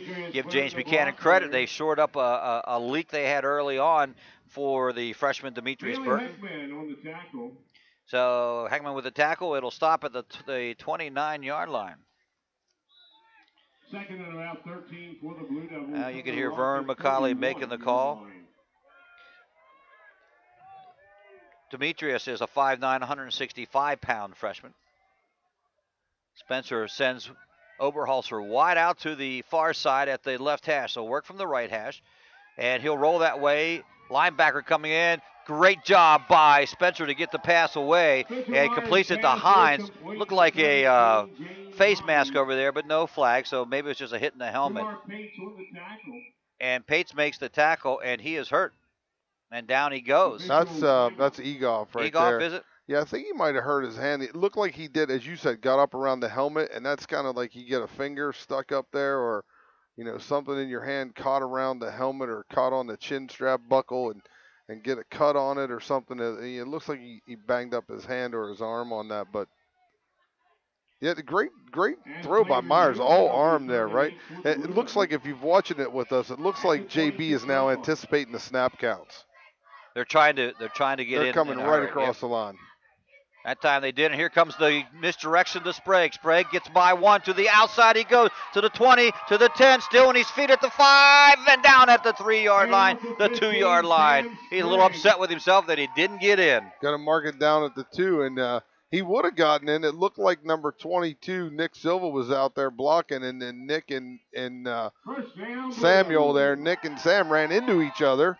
As Sam was getting Nick to try to set up the block for him, and Nick didn't know which way he wanted to go. So here we go. So you were saying Sam got nicked. I did say Sam got nicked, and Steve's saying that Myers is going to take this in on a QB sneak. Well, it'll be his third touchdown if he does at the 2. Now they're going to give it to Vulture. Vulture stuffed at the line of scrimmage. 27, Andrew Vulture. Wow, James Buchanan played that one well. And they have down here in the goal line situation. The thing they haven't been able to stop is that quarterback sneak when the guys on offense stay low and run their feet and just push the pile back. Clock is 7:19 in the third quarter. 17-7. Blue Devils up. Haven't scored since the first quarter when they scored 17 points.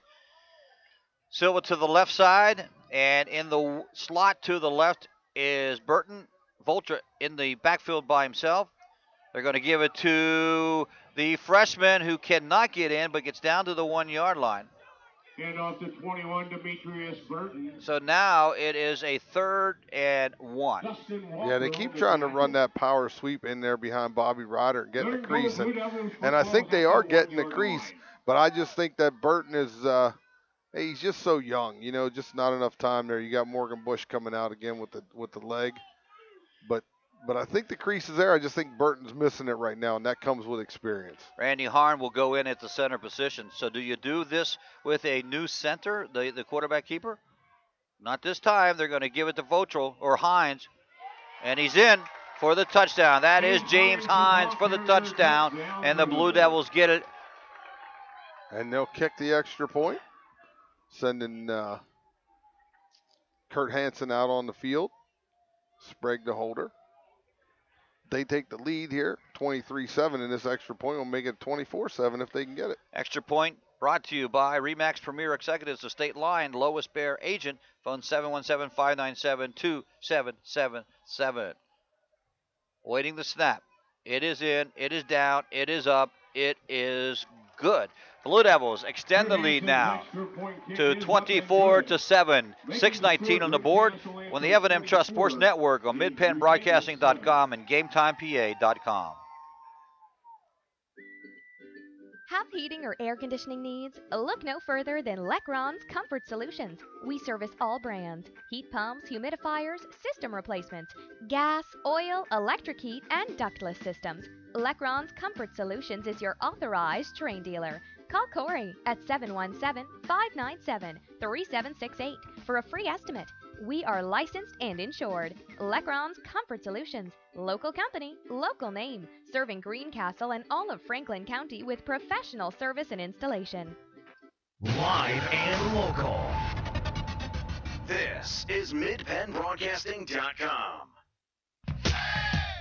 James Hines with a 1-yard run, picks up his 7th touchdown of the year and his 42nd point of the year. It was a 9-play, 42-yard drive by the Blue Devils, and the Hansen extra point attempt It was 18 of 24 now. It is, or 19 of 25. It was good, and it is 24-7, 6:19 to go. Kickoff back to the 28-yard line and run out of bounds by James Buchanan to the 36-yard line. That's where the Rockets will take it over again. 24-7 here in Greencastle tonight. 35-14. Waynesboro still leading at East Pennsboro. 10-7. Shippensburg now up on Northern York. Either way, if Northern or Shippensburg lose or win, it's going to be, they're both going to have one losses. They're going to be big football games for the Blue Devils coming up. Shippensburg really starting to put some things together here after the win over Waynesboro. 2 to the right, 3 to the short side of the field. Look at the pass. Pates throws it. And nice catch, and a sliding catch it is by James Buchanan to the Seth Carball with a grab. It's going to be a first down. First down for the Rockets. And if you're Greencastle, you want to kind of get this stopped or figure out how to stop this, because this is what you're going to see from Waynesboro. And you don't want to put on film. No. 2 weeks before you play them. That you can't stop. That you can't get it stopped. And we know that Waynesboro is a little better at this offense than JB. Pates at quarterback, by himself in the gun. No drop. Now he starts to roll to right under heavy pressure. He's going to try to go around the right corner. Has some speed. Picks up 10 yards, 11 yards. Ooh, fortunately. Oh, he's still not down. I thought he was out of bounds back there. Wow. Just around the right side and took off. And took off. Once he got the edge, you could see him go. And again, when you bail out in man coverage like that, there's no one out there that can contain, that can slow that down. So if your ends can't contain him, if your defensive lineman can't keep him inside, he's going to be able to get on the edge. 37-yard line. 2 consecutive first downs for the Rockets on this series. They started from their own 36, and now they're down to the Greencastle 37. Same formation, but the 3 wide come to the wide side. Oh, there is a motion penalty of major observation. Yeah, it wasn't even hard for us to see. No. That against James Buchanan, left a little bit early, 3 or 4 yards downfield, yeah. and that's frustrating for the coach, because especially wideouts, you're saying just look at the ball. You don't have to, yeah. You don't have to know anything. Just look at the ball. When the ball moves, you go. Behind the sticks on this first down. 1st and 15. That didn't look like a clean snap either. Pate steps up and hits the man coming across, Hookley coming across, and brought down at about the 32-yard line.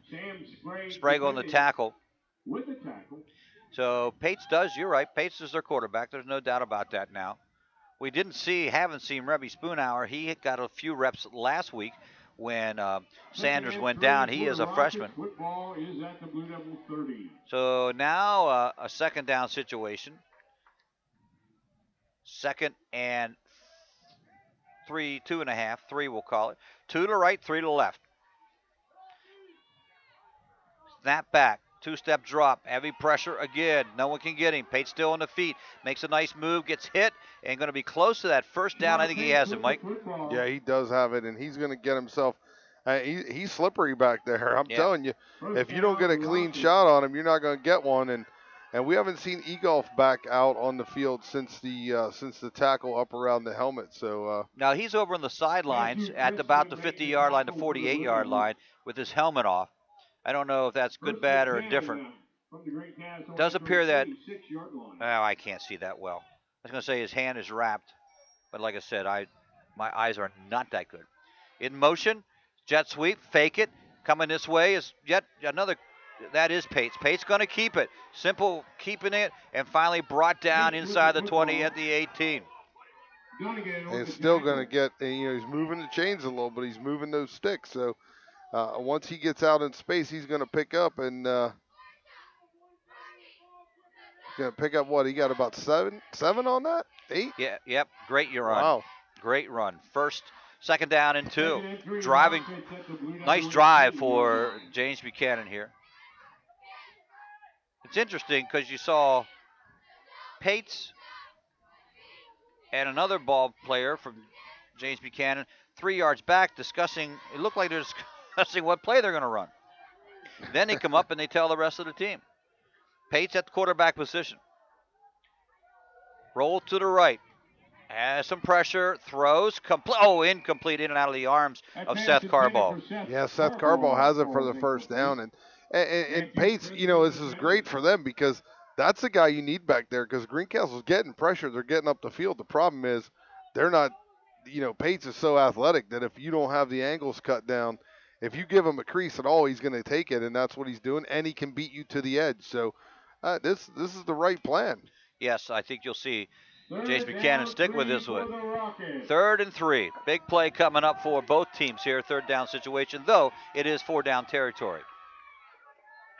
Pates send 2 receivers to the near side of the field, and that is the short side. Pates will roll to the wide side, looking to throw the ball. Stops, reverses field. Now he decides to go back, and this time they can't tackle him. He throws it, and Sprague knocks it up in the air. Caught it. Oh, they caught it for crying out loud. That ball is tipped around 4 times, and James Buchanan comes out. And you think that Pates should have kept coming this way, right? Yeah. Because it looked like he had all kinds of space, but he turns around. They can't, and then why they can't tackle the little guys beyond me when they get them in their grasp. And yet he throws it down the field, and first down, and the Rockets, just some magic is working for this. 5'6", 156 pounds. He's not that big. You're right. That's Pates. That's Pates, but he's putting together effective. something special out here. There is someone down on the sideline. That is Pates on that tackle. Who had him wrapped up? I'm not really sure. I got a number on that.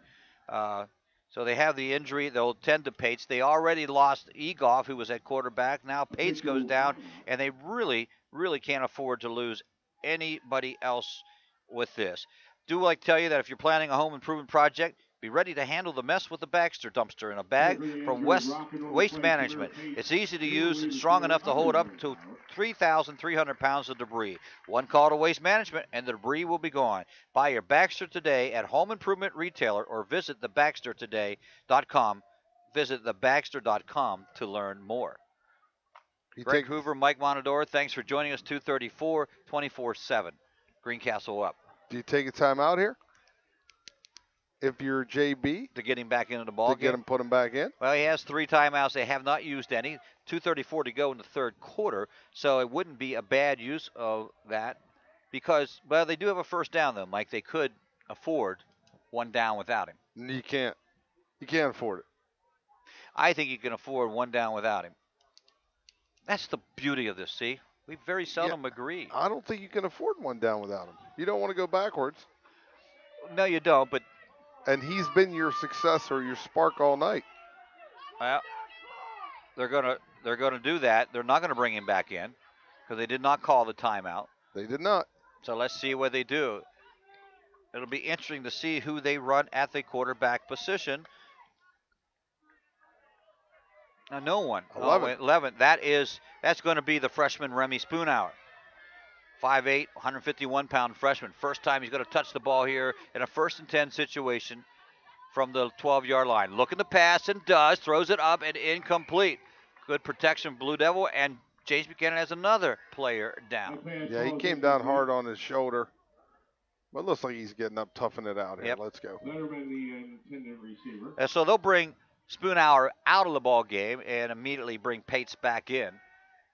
And so now, instead of having 4 downs, we'll see if you're right. If they score, they could afford it. If they don't score, they couldn't afford it. Right. That was hindsight, right? It's really that simple. As he dropped back, break it up. As he dropped back the pass out of the, oh my God, he's gonna throw a pick. Yeah. Pates now quarterback, 5 wide. They're gonna stay with that one, Mike. Can't blame him for that. Now Pates dances around, throws in between 2 receivers, an incomplete pass. Do you think that James Buchanan coaching staff wants a penalty? They wanted a pass interference call there. I thought you were going to see, and you might see it here, where Pates runs to the short side of the field, letting everybody run it off and see if he can't get to the pylon, because he can beat most guys to the pylon. So I think that's what you're looking. But he had 2 guys open in the middle of the field, and just the throw just kind of wasn't there. Actually, it was well thrown. I mean, right. Strength was well thrown. Right. Maybe too hard to catch. I don't know. Blue Devils have to be leery of Pates. Perhaps the quickest quarterback we've seen so far. Yeah. Best athlete by far. Yeah, I think so. Pates now has a man to his right in the sidecar as he works from the pistol. Now he has two back there with him. Fakes the handoff, rolls to the right, fires, and broken up by Hurst. Hurst is there to break it up, and it was just thrown behind the receiver, just a little behind him. So another good, strong throw. But now you got a fourth and 10. Fourth down. Yep, they should have taken a timeout. I think I said that from the beginning, didn't I? You did. Yeah. You said take the timeout. You can't afford a down. Don't waste the play. Yeah. So fourth, and obviously you got to score the touchdown. You're down 24-7. Field goal would do you no good. Pates in that 5 wide offensive formation, looking to throw to the left. Now he's going to be flushed out. Fires. Oh, incomplete. And there is the flag. There you go. Someone lost their helmet, so he's going to have to come out of the ball game. Overholzer. Yeah. And that's, I think, who the penalty's going to be on. That's an automatic first down, Mike? Should be an automatic first down. Going to give him half the distance to the goal. Put the ball at about the 5-yard line. This will be first goal if it's pass interference. Yep. That's what it is. Timeout didn't matter. Didn't matter. That's what I said. I said don't worry about that. Yeah, don't worry about that. Don't worry about that. One play's not going to hurt you tonight. Now there's a call. They're calling. They're calling this 4th and 5. Fourth down. Why? Well, it's not an automatic first down in high school. Has to be. Well, obviously it isn't. Oh, then you get hosed down. You might as well interfere. That's true. I mean, you might as well, right? Yeah, you might as well interfere. Yes, you're right. Sometimes, though, you're right. That is an advantage. And a penalty should never be an advantage. 2 to the right. To the defense. To the defense. 2 to the left, 1 in the backfield, 1 in motion. Faking that one. Pates looking to throw this way. Has a wide open man and touchdown. And that is Hoogley with the second touchdown reception. He had 3 steps on his defender, and they score on that 4th down play. Wow, so they're back only down by 10 if they get the extra point here. But good job by the Rockets. So it looked like Waynesboro did win this game, I'm being told. Wow. The upset of the year so far for the Rockets, for Waynesboro and for East Pennsboro. Shelley coming in to try the extra point, which, by the way, is brought to you by RE/MAX Premier Executives of State Line Lowest Bear Agent 597-2777. Snap is there. It up, almost blocked to the right a little bit, but it is good. Rockets now down by 10, minute 46 in the third quarter. Plenty of time. 24-14 is the score here on the F&M Trust Sports Network on midpennbroadcasting.com and GameTimePA.com.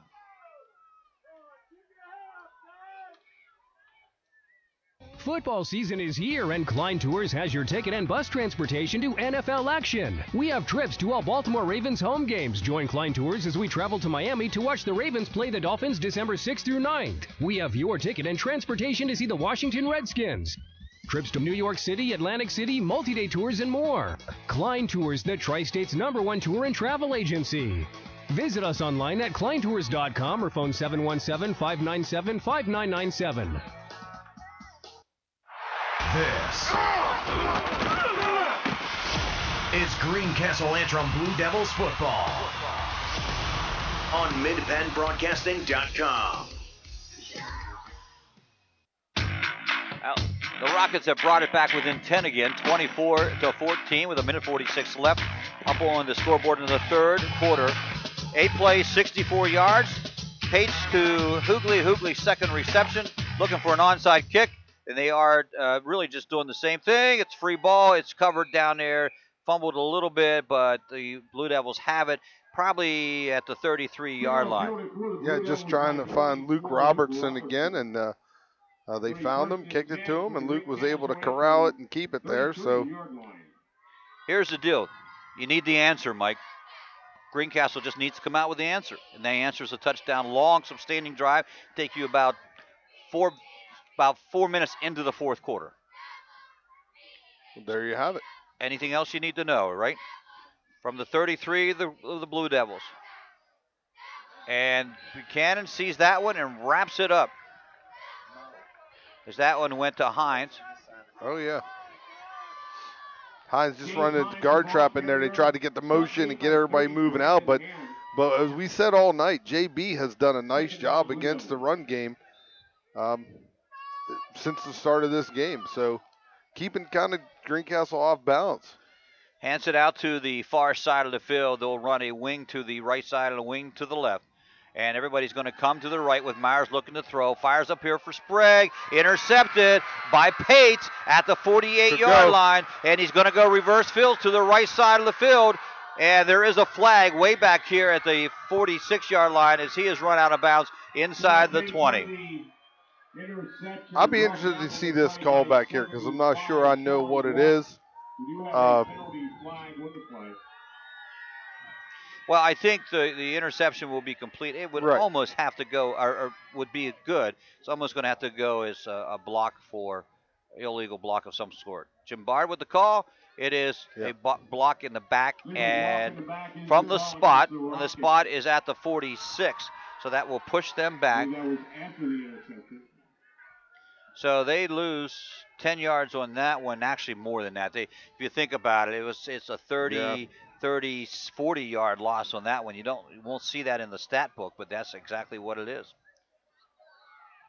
Well, as you said, you could see it. Everybody got sucked into this side of the field, and then all of a sudden, Pace went to the other side of the field. I heard you say this could be trouble or uh-oh or something to that, and you were absolutely right. Yeah, as we feel the momentum kind of shifting here, and if you're the Rockets, you come out in that offense and spread the field like crazy and let Pates do his thing and see if he can't work some magic in here. Two receivers to the wide side, 3 down low here with near us. Nope. It's not Pates. No, this is the freshman again, Remy. Remy throwing it downfield. Spoonhour, incomplete pass, and flags all over the place. So you got to know if Pates is not the quarterback, they're going to try to throw it to Pates. And that's exactly what they did. Tried to run the wheel route here, just get Pates down the seam all by himself. Wide, because he can outrun everybody. But let's be honest, good penalty. Yeah, it's not a touchdown. No, it's not a touchdown. And though this will be a first down because it is 10 yards, not half the distance, and so they do get a first down out of it. They do get a first down. So that'll move them up into Blue Devil territory. That's 15-yard penalty, right? 15 on pass interference, which I don't understand down here. But it's only 5. I know, but should have been 7.5, right? Well, it's half the distance of the goal wherever the ball is, and then that didn't give them the first down. That's true. I was going half the. You were going half the distance of the penalty. Yeah. I understand. Now who's quarterback? The little guy again. Yep, Remy Spoonhour, the freshman, 3-step drop, throwing it up, timing pattern for Hoogley. Hoogley overthrows the intended receiver. Hansen, or not Hoogley, but Spoonhour, Hansen on him. So Spoonhour comes out and he tries to get this fade down here, and actually that's a well-thrown ball on the outside shoulder. That's where you'd like it to be thrown. So there's no one able to catch it but your guy or out of bounds. And again, nice thrown ball. They're trying to go to their speed guys. Yeah, and getting them the football, but and again, you got Hoogley on one side and Pates on the other. That isn't a bad idea because they keep throwing the ball down there. They haven't completed the pass in a while, but they got 2 pass interference penalties out of it, and all they need is 1 catch, and it's big yardage. Now you got Pates back in. Spoonhour. Here comes the jet sweep fake.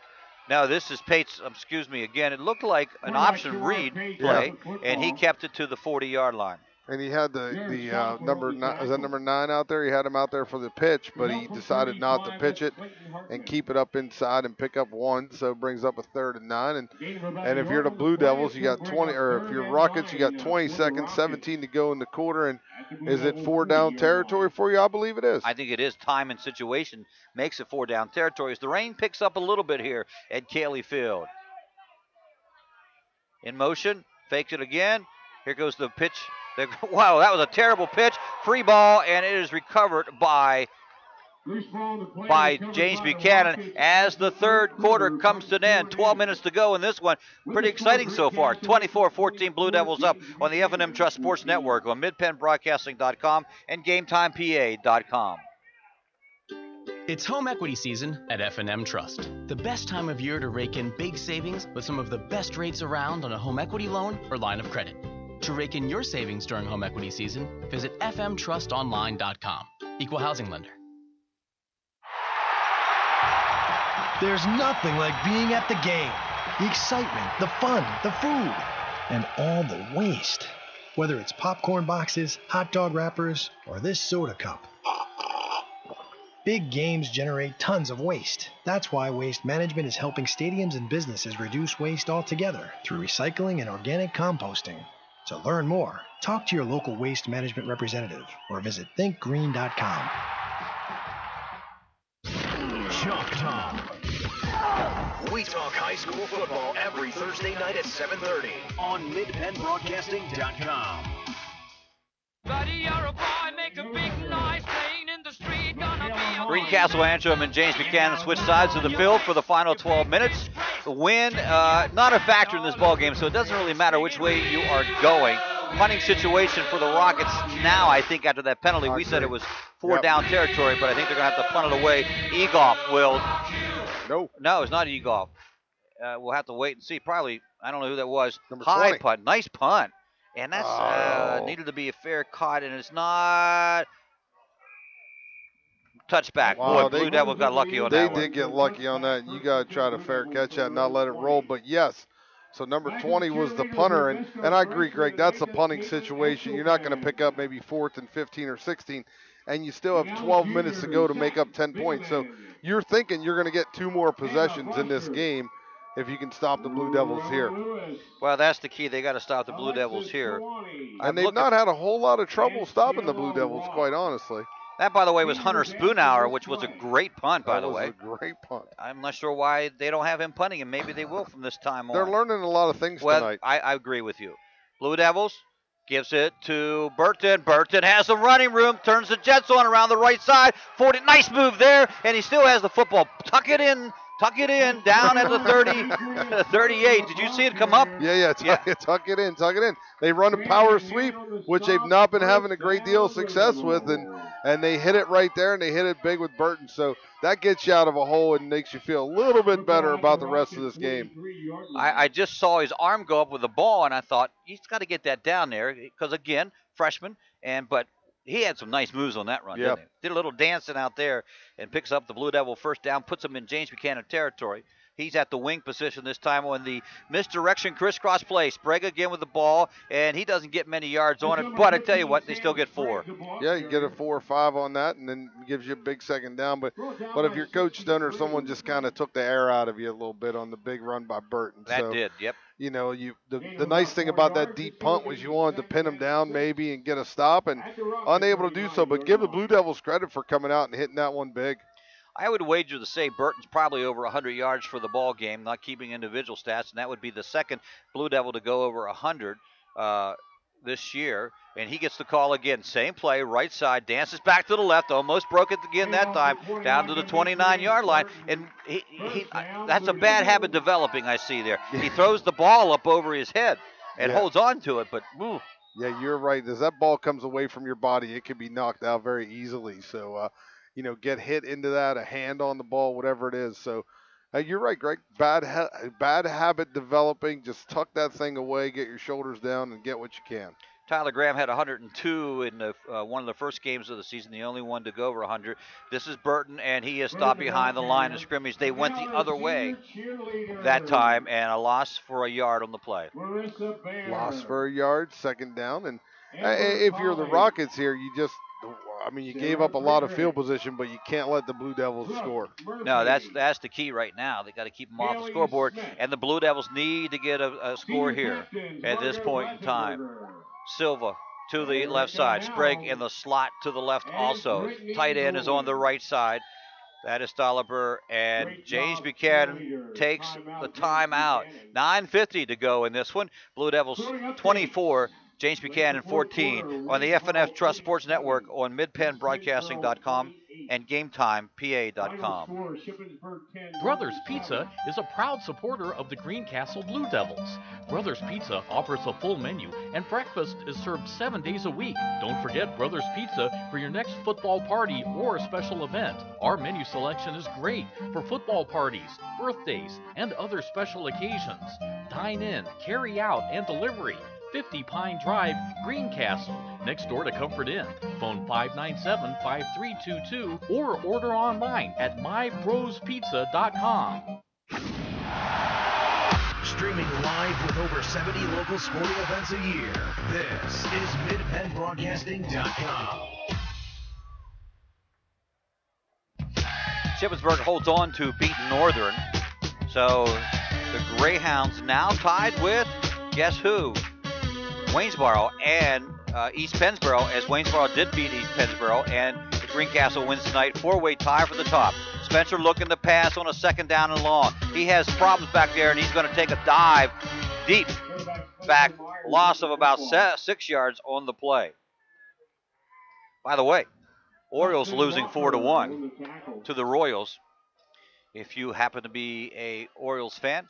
We were talking about that last night because, Gary is an Orioles fan. He is a big Orioles fan. We were just mentioned that the last time the Royals were in the World Series, 85, was that the year that George Brett had the hemorrhoid surgery and still played in the series. Wow, what a trivia question that is. I really don't do a lot of research on hemorrhoid surgeries as they relate to World Series. This is Burton with the ball, just a nice run from the freshman up to the 30, the 29-yard line. Who cares? The guy played third base in the World Series, had his hemorrhoids out in the morning, played in the afternoon, and he had trouble catching ground balls. Oh yeah, 4th and 11. That may be one of the low points of our broadcast, as we did that Urine U one year. This might take its place. They're going to send Henson to the outside. Sprague goes in the slot to his right. Tight end is up, Solibert to the left side. Myers on a 4th and 11. Rolling to the right, looking to fire. Does. Hits Sprague at the first down marker. He gets crunched, but he did get the first down. Nice pass, nice completion. Yeah, good play on the flood route. You had Sprague coming right across, and they were able to get him the ball right past the sticks. So going back to the flood route, you put 3 receivers the same side of the field, and you put them like a ladder. One short, one middle, one deep. And one of them's going to be open, and you got to find the open guy and give him the ball. So there it was, the flood, and Sprague was the guy. Give Sprague credit because he ran the route to the first down marker. To the first down marker. That caught is the ball, very took a big important. hit, and hung on to it. Give him credit for that because he got drilled. Same formation this time. Burton gets the call, runs into heavy traffic, and gets a couple yards on the run. Well, the Blue Devils doing one thing here, maybe a yard or two, but they're also taking a lot of time off that clock, Mike. Eat up the clock. We love that. That's one thing we love. If the other team doesn't have the ball, typically they can't score and beat you. That's usually how it works. Second down and 6 for the Blue Devils. Steady rain, 7:40. 2 timeouts left for the Rockets, 3 for the Blue Devils. Here in the 4th and final quarter, 10-point lead for Greencastle. Hanson Sprague to the right side in that same formation. Burton right behind, and he gets the call. Dances in there, nice little move down inside the 5-yard line, exactly at the 5-yard line. It looked like a reindeer coming through there, didn't he? He had that little hop, that little skip that you see the deer jump over the. Yeah, that was a great little move. So he can pick his way through it, can he? He can. He got hurt in the scrimmage, and we didn't get to see him through the first couple of ball games, not until the East Pennsboro game, which was game number 5. He played sparingly there. We saw him a little bit last week, picked up over 70 yards. This week he has been the go-to guy, and rightly so. Hines in the fullback position. To his right is Burton. Myers under center. Fakes it, gives it to Hines. Nobody there. He walks in. Great play, great fake, great call. Touchdown, Blue Devils. Yeah, exactly. We saw it earlier, and and Hines just takes it right into a crease because everybody flew out on Burton on the pitch. They thought he was getting it. They left the area, and Hines sneaks it right in. And I'll tell you what's impressed me with Burton tonight is he's also running the ball between the tackles for a little guy. Yes. You know, he's not looking to break everything outside, and he's using them between the tackles, and he's taking some hits in there. We don't necessarily like the way he's holding the ball between the tackles, but doing a nice job nonetheless. That he is. Hansen try to put 31 up on the board. Snap is down, kick is up. Nice rush, but he gets it up, and it is good. Blue Devils extend the lead back up to 31-14, and we'll be right back on the F&M Trust Sports Network on midpennbroadcasting.com and GameTimePA.com. Chalk Talk, the only program dedicated exclusively to Franklin County High School football, is on midpennbroadcasting.com. Join Gary Klein and Mike Montadoro every Thursday night at 7:30, streaming live from John Allison Public House, 401 East Baltimore Street in Greencastle. We preview each week's upcoming games and talk with the players, coaches, and reporters. You're invited to join the conversation. Email us your questions and comments during the show. Chalk Talk on midpennbroadcasting.com.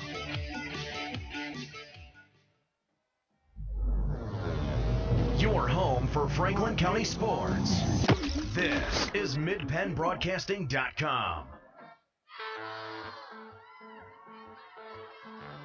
Well, James Himes with that touchdown becomes the undisputed leader in points scored for the Blue Devils. That's his second touchdown of the ball game, 5-yard run for him. 9 plays, 80 yards, and a chunk of time off the clock for the Blue Devils. And the extra point was good, and it's 6:46 to go, 31-14. Kicked back to the 10-yard line and brought back up to the 28-yard line as Hansen went long with that one. And the Rockets will come out, and now the clock is also a factor here. Yeah, now they're racing against the clock, so they got a guy down, it looks like, on the sideline. So it looks like we might have an injury timeout here as the rain has really picked up. Yeah, it has. It has been. It was a mist that when it started, and as you get a chance to look at the lights, you can see that the rain is a little heavier than before. Not like last week with Hershey in town, but nevertheless, it's one that will make the ball just a little bit slippery. I tell you, I was on the field before the game, and even the rain that we've had off and on field was perfectly dry. And if you look at the field here, this turf field at Greencastle drains. It's an amazing drainage system. The very first time we used it against Susquehanna Township about 3 years ago, we had that rain of the century. It rained like I don't know what, and there was flooding all over the place, but this field was drained and dry and ready to go. If you remember that night when we were in here setting up, the sidelines were flooded all the way out to the numbers. You couldn't see the sidelines. It was like one big lake to the numbers. And within 25 minutes, that water was gone. And it just went down into the system, the drainage system. And you know, and they say that's where you spend all your money, right? Is the infrastructure underneath the field. It looked almost like Moses came in and just parted the seas, and it was biblical. The water went back. But no, it was it dries really nice. Won't have an effect on the field, but the ball again becomes slippery when wet. 6:39 to go. 31-14 here for the Blue Devils.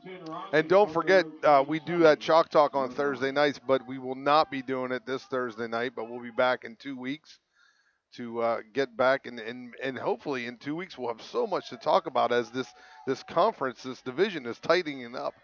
In one quick day, it got a lot of fun. It became a great race. It became fun. We were thinking it might be a runaway with East Pennsboro, but Waynesboro pulling the upset tonight. From the shotgun, rolling right, throwing, and completing the pass at the 40-yard line. That is Hoogley. He's on his horse, and there he goes down the right sideline. No one's going to catch him. Touchdown, James Buchanan. And there you got a chance to see Hoogley run the football. Yeah, you got a chance to see it. That was the little guy, the freshman. Right. They like the freshman out there. He just hit him on the little route on the sideline, and he broke a tackle and got down the field. And don't look now, but, you know, now they're down 10 again. One play. So 74 yards with one play. And a 74-yard touchdown pass from Spoonhour to Hoogley. Hoogley now with his third touchdown of the night. They'll trot Chase Shelley up onto the field to go for the extra point. wearing orange and green shoes. I don't know if you can see that as well as we can. Here comes the Blue Devils from the side, blocked again. That time it was blocked by Hurst as Hurst gets in there. Graham Hurst, the second blocked kick, punt of the ball game. Second block kick, kicking. Yeah, because kicking is punting, and punting is kicking, as you say, as we say here. So, nevertheless, it was a one-play 74-yard drive. Hoogley with a 74-yard pass reception. He has, let's see, he had a 60. Let me see. The other one, I'm not sure what. I didn't write that down. Unbelievably, I didn't write down how long the pass was for that one. He had a 22-yard pass the other time, so he has well over 100 yards in pass receptions here, and you know they're going to go for the onside kick. You think they go onside or keep kicking it to that spot that's just been giving the Devils fits? Yeah, finding Luke. I mean, you find out where 24 is lining up. It hasn't been successful though lately. It has. It has I would go with legitimate onside kick. Just because they 6:27. Yep. That, by the way, took them 19 seconds. Now, if you score with every 19 seconds, it doesn't matter how much time is on the clock. Well, it does, but you get my point. This is Shelley. Right hash mark. Greencastle up. Everybody short. There it is, a short kick, and it is covered by Hurst again. So give Graham Hurst some credit here. He's been on the last two plays, and the Blue Devils have it at the 45-yard line inside their own territory, 55 from pay dirt. And let's see what Greencastle does on their 10th offensive series of the ball game. And I would think if they can run it, they will run it. James Buchanan with 2 timeouts left. I know they had one. Yeah, I don't think you're going to see him put the ball in the air here unless they absolutely have to. Burton, first man to carry the ball, but he is really huddled up on the right side.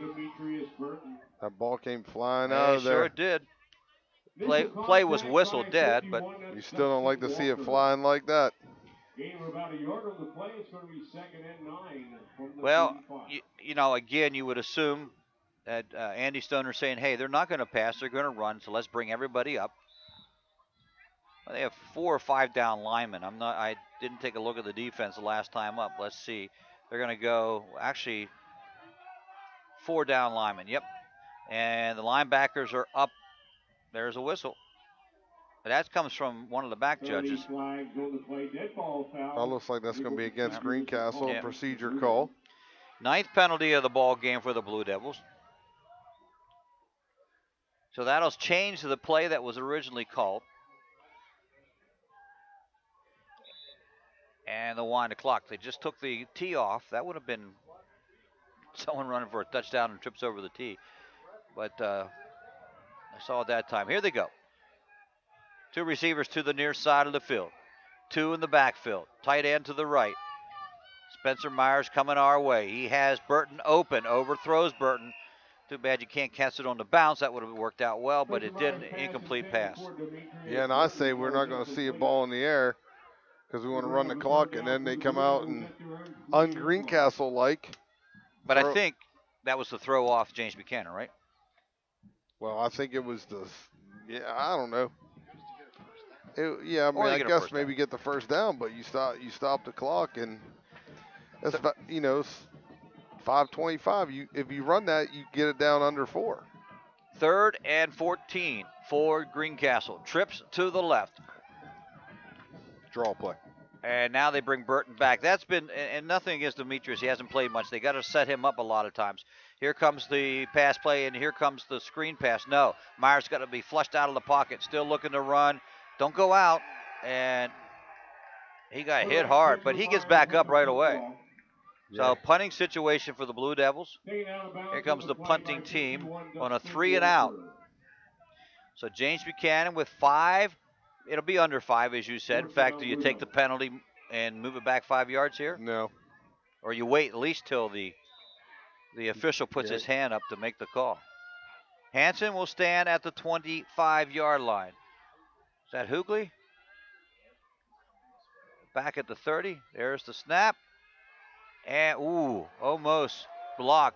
Fair catch called because it was a great punt from Hansen, even under pressure.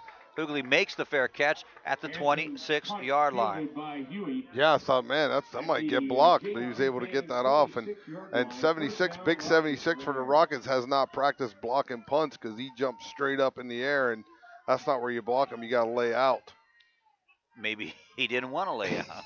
He did. He kind of slid in and then fell down a little bit, but he did put a little pressure on it. You see that big fella coming up through the middle like that, you got to get the kickoff as quickly as you can. So what do the Rockets do here? Same play, they come back to it?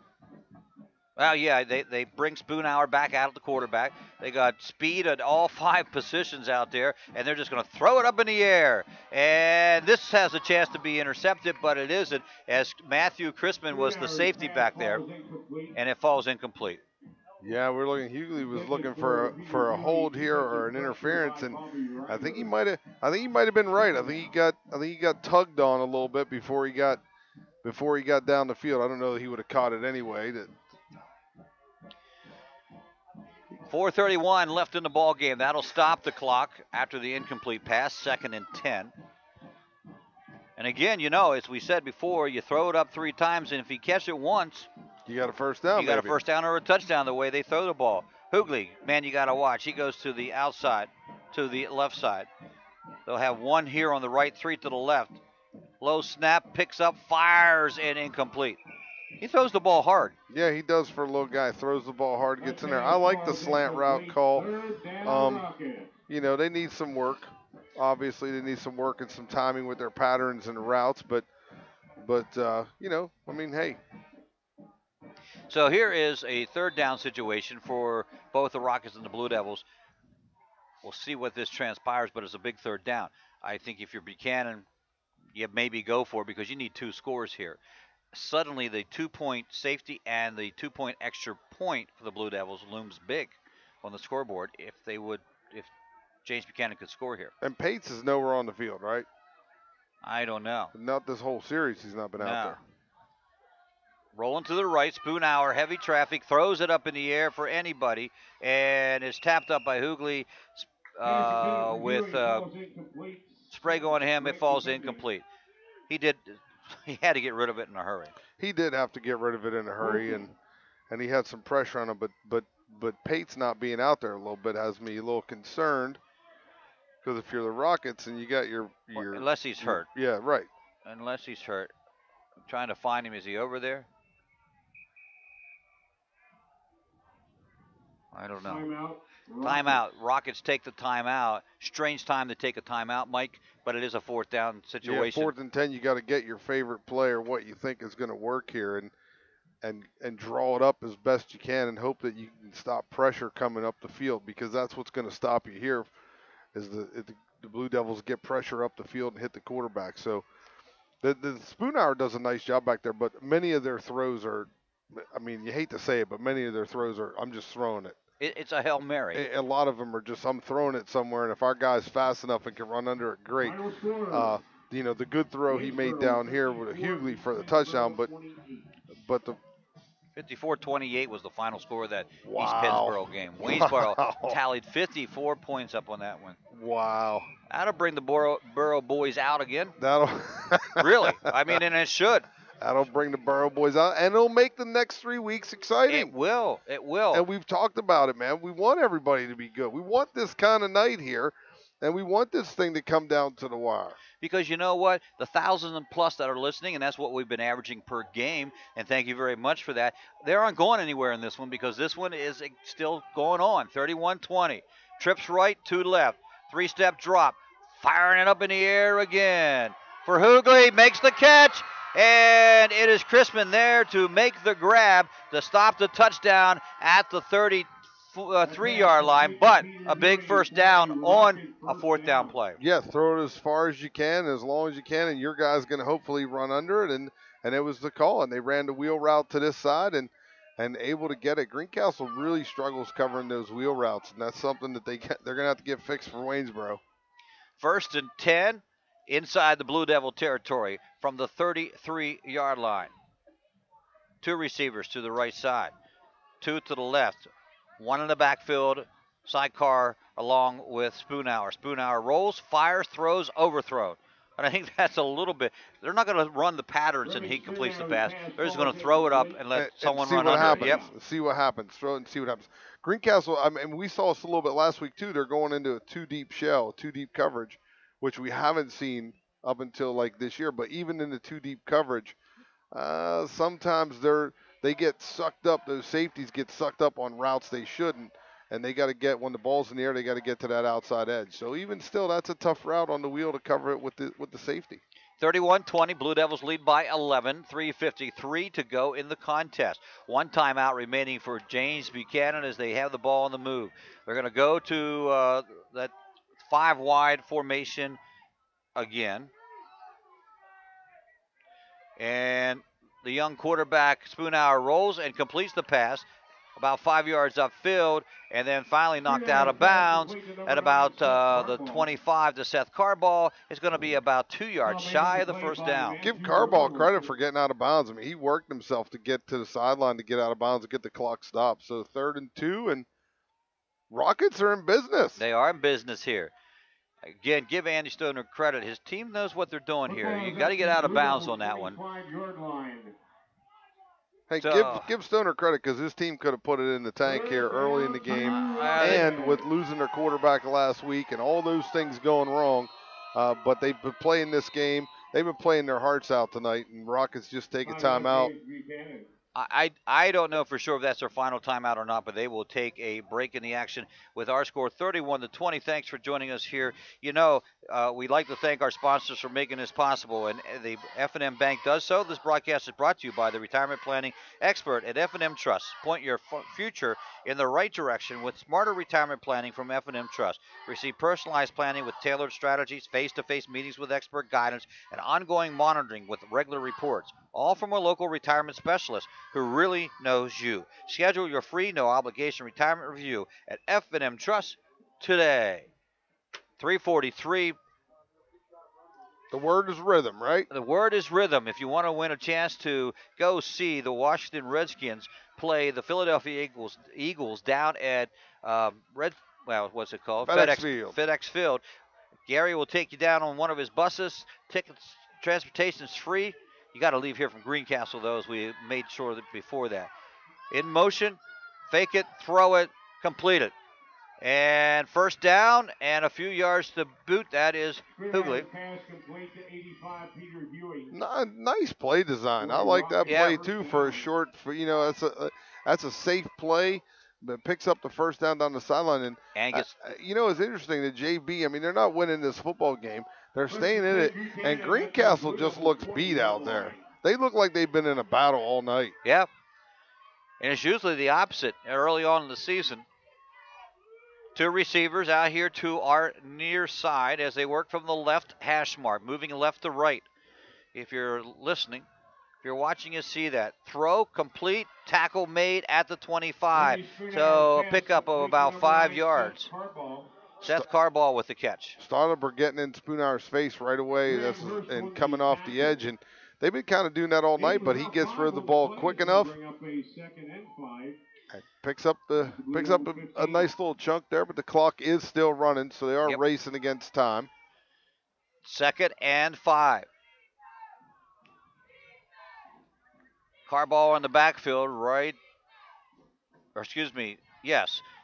to right. Spoonhour throws, timing pattern, and in and out of the hands of Hoogley. It falls incomplete.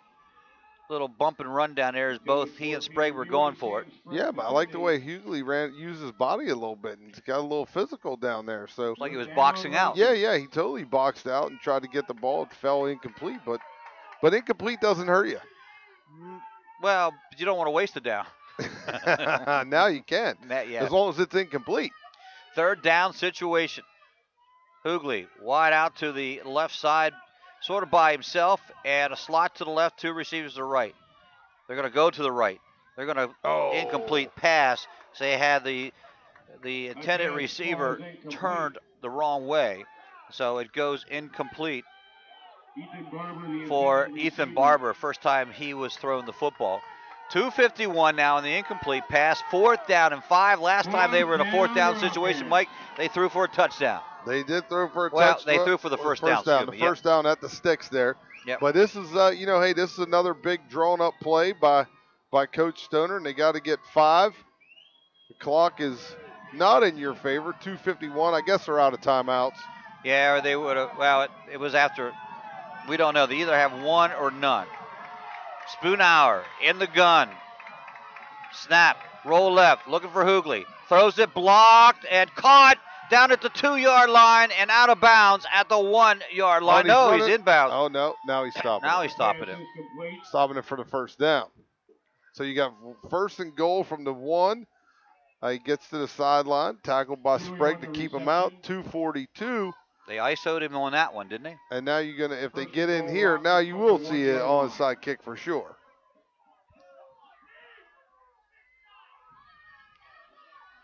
Well, I'd be surprised if they run it. Got the big guy in there now, though. Carball, bad snap. He's going to run it from the Wildcat. He does not get in on that one. I don't think he was expecting the snap.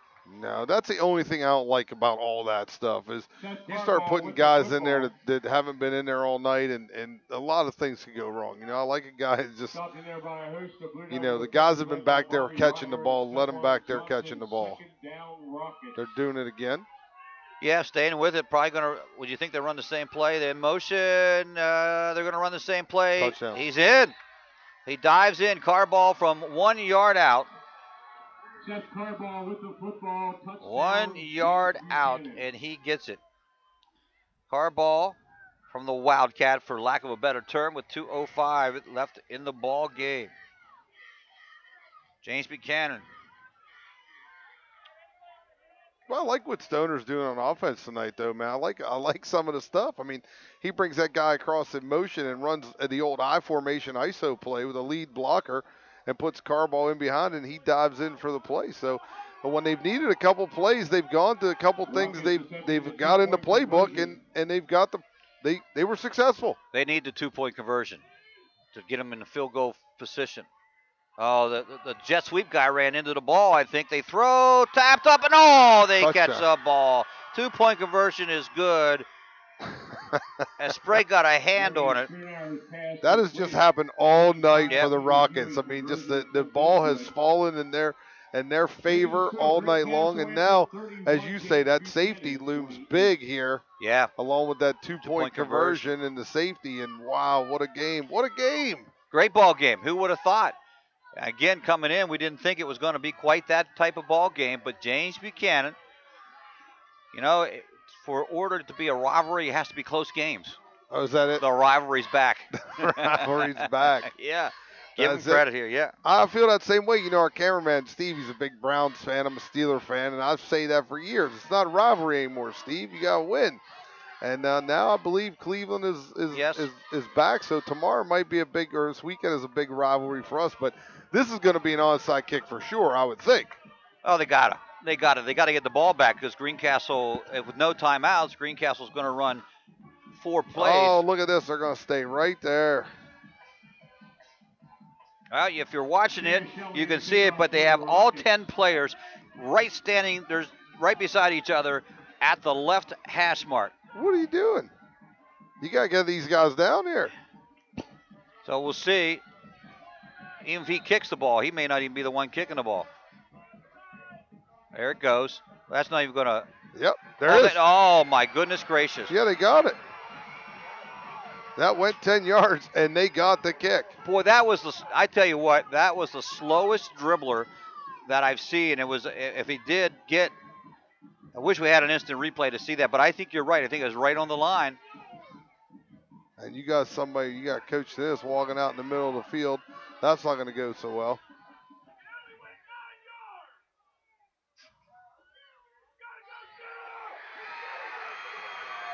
They get it. They go. They got it. They got the first down. I mean, they got the onside kick, and that's a great job. Well designed. Yeah. Perfect. And I say perfect onside kick by Shelley because it just dribbled, they caught up to it. They were able to catch up to it. And those guys in front, they don't go for the ball. The guys on the side, they go block the Blue Devil guys so that they can just recover the ball. So that's, you bunch them all together, and you go block those two kids, and the ball's there. You get it, you recover it. So nice job by them. Now what do we see? We see wheel routes out of this. Try to get the ball to Hughley, right? I get the ball to Hughley. And here they go right off the bat. It's going to be intercepted by the Blue Devils down at the 15-yard line. There's flags everywhere up here, though. Oh, that's going to be unsportsmanlike conduct after the play. Is that roughing the passer, though? Oh, was it? Don't know. Who made the catch? Oh, wait, we got one here, so that's not roughing the passer, is it? That was Chrisman with the... Yep, roughing the passer. There's a personal foul against the Blue Devils. They get the ball back? No, I don't think so. I think the Blue Devils will get the ball, right? Because he picked up the flag and... Well, what is going on here? Well, let's see if we can sort this out. After the pick? Yeah. I know the Rockets were looking for an interference down here. Yes, but I think both were going for the ball. Yeah, well, and he couldn't make the call. So the pick... Greencastle has the ball at the 6-yard line. Well, I'm not sure where they're going to spot it. That's where the referee, Jim Bard, is standing. And now they're going to place the ball at the 7-yard line. So Greencastle comes up big there with the defensive stop. Is that Chrisman back there that makes the pick? And he just goes over the top. And as we said, Spoonhour just throws the ball. He throws as far as he can, hopes this guy runs to it. And Chrisman was back deep enough to make the play. 3 turnovers, the block punt, the 2 interceptions for James Buchanan. Greencastle had an INT. They're just going to put the ball, and James Buchanan is going to see it well. But from here on, unless James Buchanan does have a timeout, Greencastle is going to run it down. 141. We'll take a look at the scoreboard. We got to keep an eye on the clock right now. 31-28 is just a 3-point lead for the Blue Devils deep in their own territory at the 7-yard line. Be nice to get a first down, but this is going to take it under 1. They're going to go. You got to take a knee, don't you? Yeah, that's what I was just thinking. I mean, even the last play, I think you got to take a knee. You can't. Myers just waiting for there's the 5-second warning. He's going to go up and take the knee. Nope, going to hand it off. And a couple of yards. It looked like Burton that time. And that gets him out of trouble down there. Or that's Hines, ball carry. I got to be honest with you. I don't know that I would give the freshman the football right now, even though he's played so well. Or anyone. Well, they can take it now. 50 seconds. Great ball game from the James Buchanan Rockets, but the Blue Devils, unless something happens here, will look like they'll walk away with a victory. Going to wait for the 5-second warning from the back judge here. Myers straight up. A flag on the play. What's that going to be? Encroachment. It has to be encroachment. We weren't set. On the Blue Devils. Oh, my goodness. That stops the clock at 29 seconds. I think they're going to start it, right? What? Yeah, but how do you get a false start? That's a great penalty. Why? If he starts the clock, it's a great penalty. You took 7 seconds Oh, off. okay. No, You get another they're 20? Not going to start it, though. Oh, it's on the snap. I was going to say after a penalty, it's on the snap, I thought. So, 10th penalty of the game for the Blue Devils. Again, they have 2 plays. Defensive side of the ball, we would have jumped on defense if we were winning. This is Burton. Burton through the outside, but he doesn't try to go around the right side. Doesn't get anywhere. That should be it, right? Yeah, Take the knee. Don't even have to. That's it. The game's over. They're not even going to have to set the ball, are they? No. So why hand it off ever? Whew. That's scary, man. There it is. That is the ball game. Whoa. That's a gutsier group than I am. I would have kneed on that thing 3 times and had the same results. Yeah. The same outcome. No handoffs. No handoffs and on the knee for 3 plays and the same outcome. 31-28. Great ball game. Andy Stoner giving his team a high five over there as they played a heck of a ball game. Despite the loss, the Blue Devils pick up a very important win here against rival James Buchanan. And we'll be back with a postgame show on the FM Trust Sports Network on MidPennBroadcasting.com and GameTimePA.com. It's home equity season at F&M Trust. The best time of year to rake in big savings with some of the best rates around on a home equity loan or line of credit. To rake in your savings during home equity season, visit fmtrustonline.com. Equal housing lender. Hey, insurance companies that want to spend a gazillion dollars on funny TV ads can go right ahead, as long as it's not my money paying for it.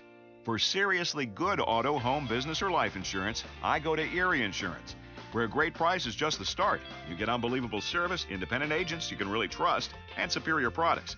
But don't just take it from me. Talk to your local Erie agent. Call Antrim Insurance. In Greencastle, call 593-0500. In Waynesboro, call 762-4565. Have heating or air conditioning needs? Look no further than Lecron's Comfort Solutions. We service all brands: heat pumps, humidifiers, system replacements, gas, oil, electric heat, and ductless systems. Lecron's Comfort Solutions is your authorized Terrain dealer. Call Corey at 717-597-3768 for a free estimate. We are licensed and insured. Lecron's Comfort Solutions. Local company, local name. Serving Greencastle and all of Franklin County with professional service and installation. Del Martin Incorporated, a full-service advertising agency, has been serving the tri-state area for 35 years. We specialize in screen printing and embroidered clothing. Del Martin Incorporated supplies a full range of brand name uniforms for athletic, work, and medical applications, and a full line of advertising essentials. We have an in-house artist ready to put your ideas to work for you.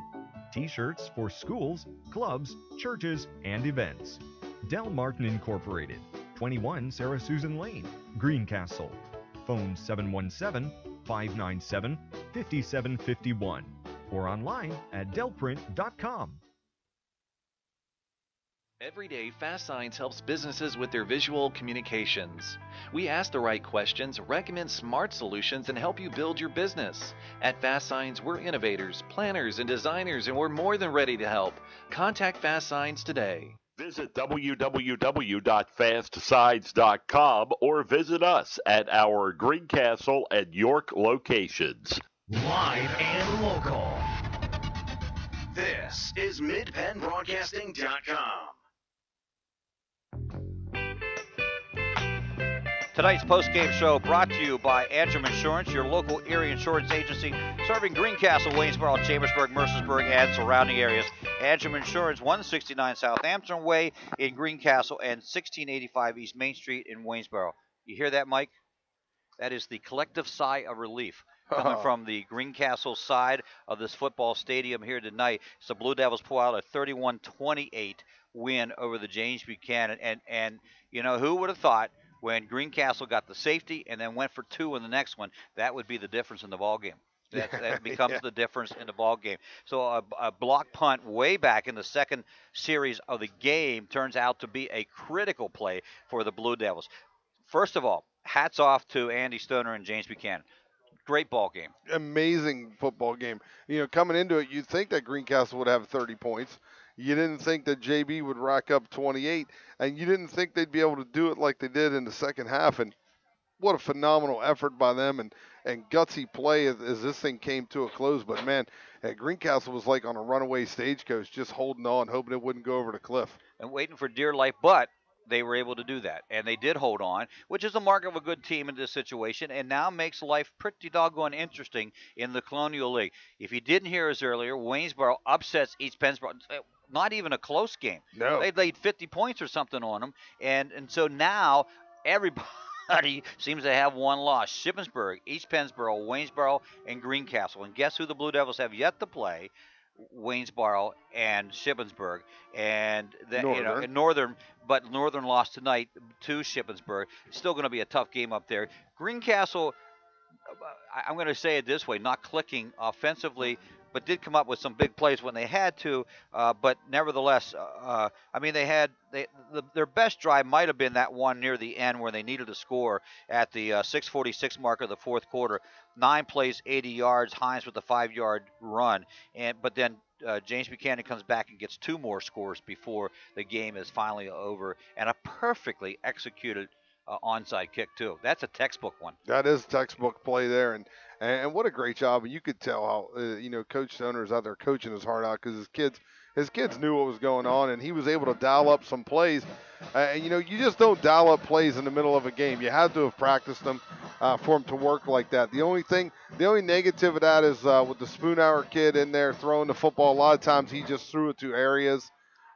Just kind of threw it as far as he could, and that's the thing that maybe you clean up as he gets bigger and stronger.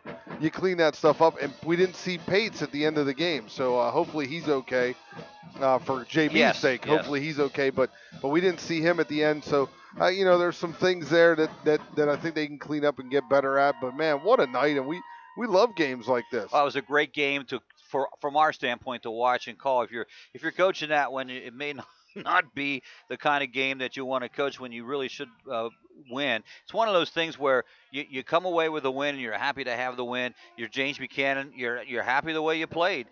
So everybody goes home a little bit happy. Greencastle may not be as happy as James Buchanan. And I agree with that. We won't have Chalk Talk this Thursday night, but one of the topics that would be on our show Thursday right now is whose arrows are pointing up and whose arrows are pointing down.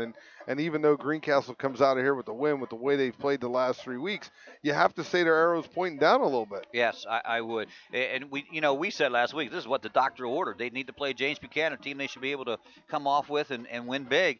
But and they started out that way. The 9-0 lead looked like it was all going to be Greencastle, but give the Rockets credit, they came back. Well, your thoughts about next week? Going to be a tough one. It is going to be a tough football game next week. I think Greencastle will, I think Greencastle is good enough to beat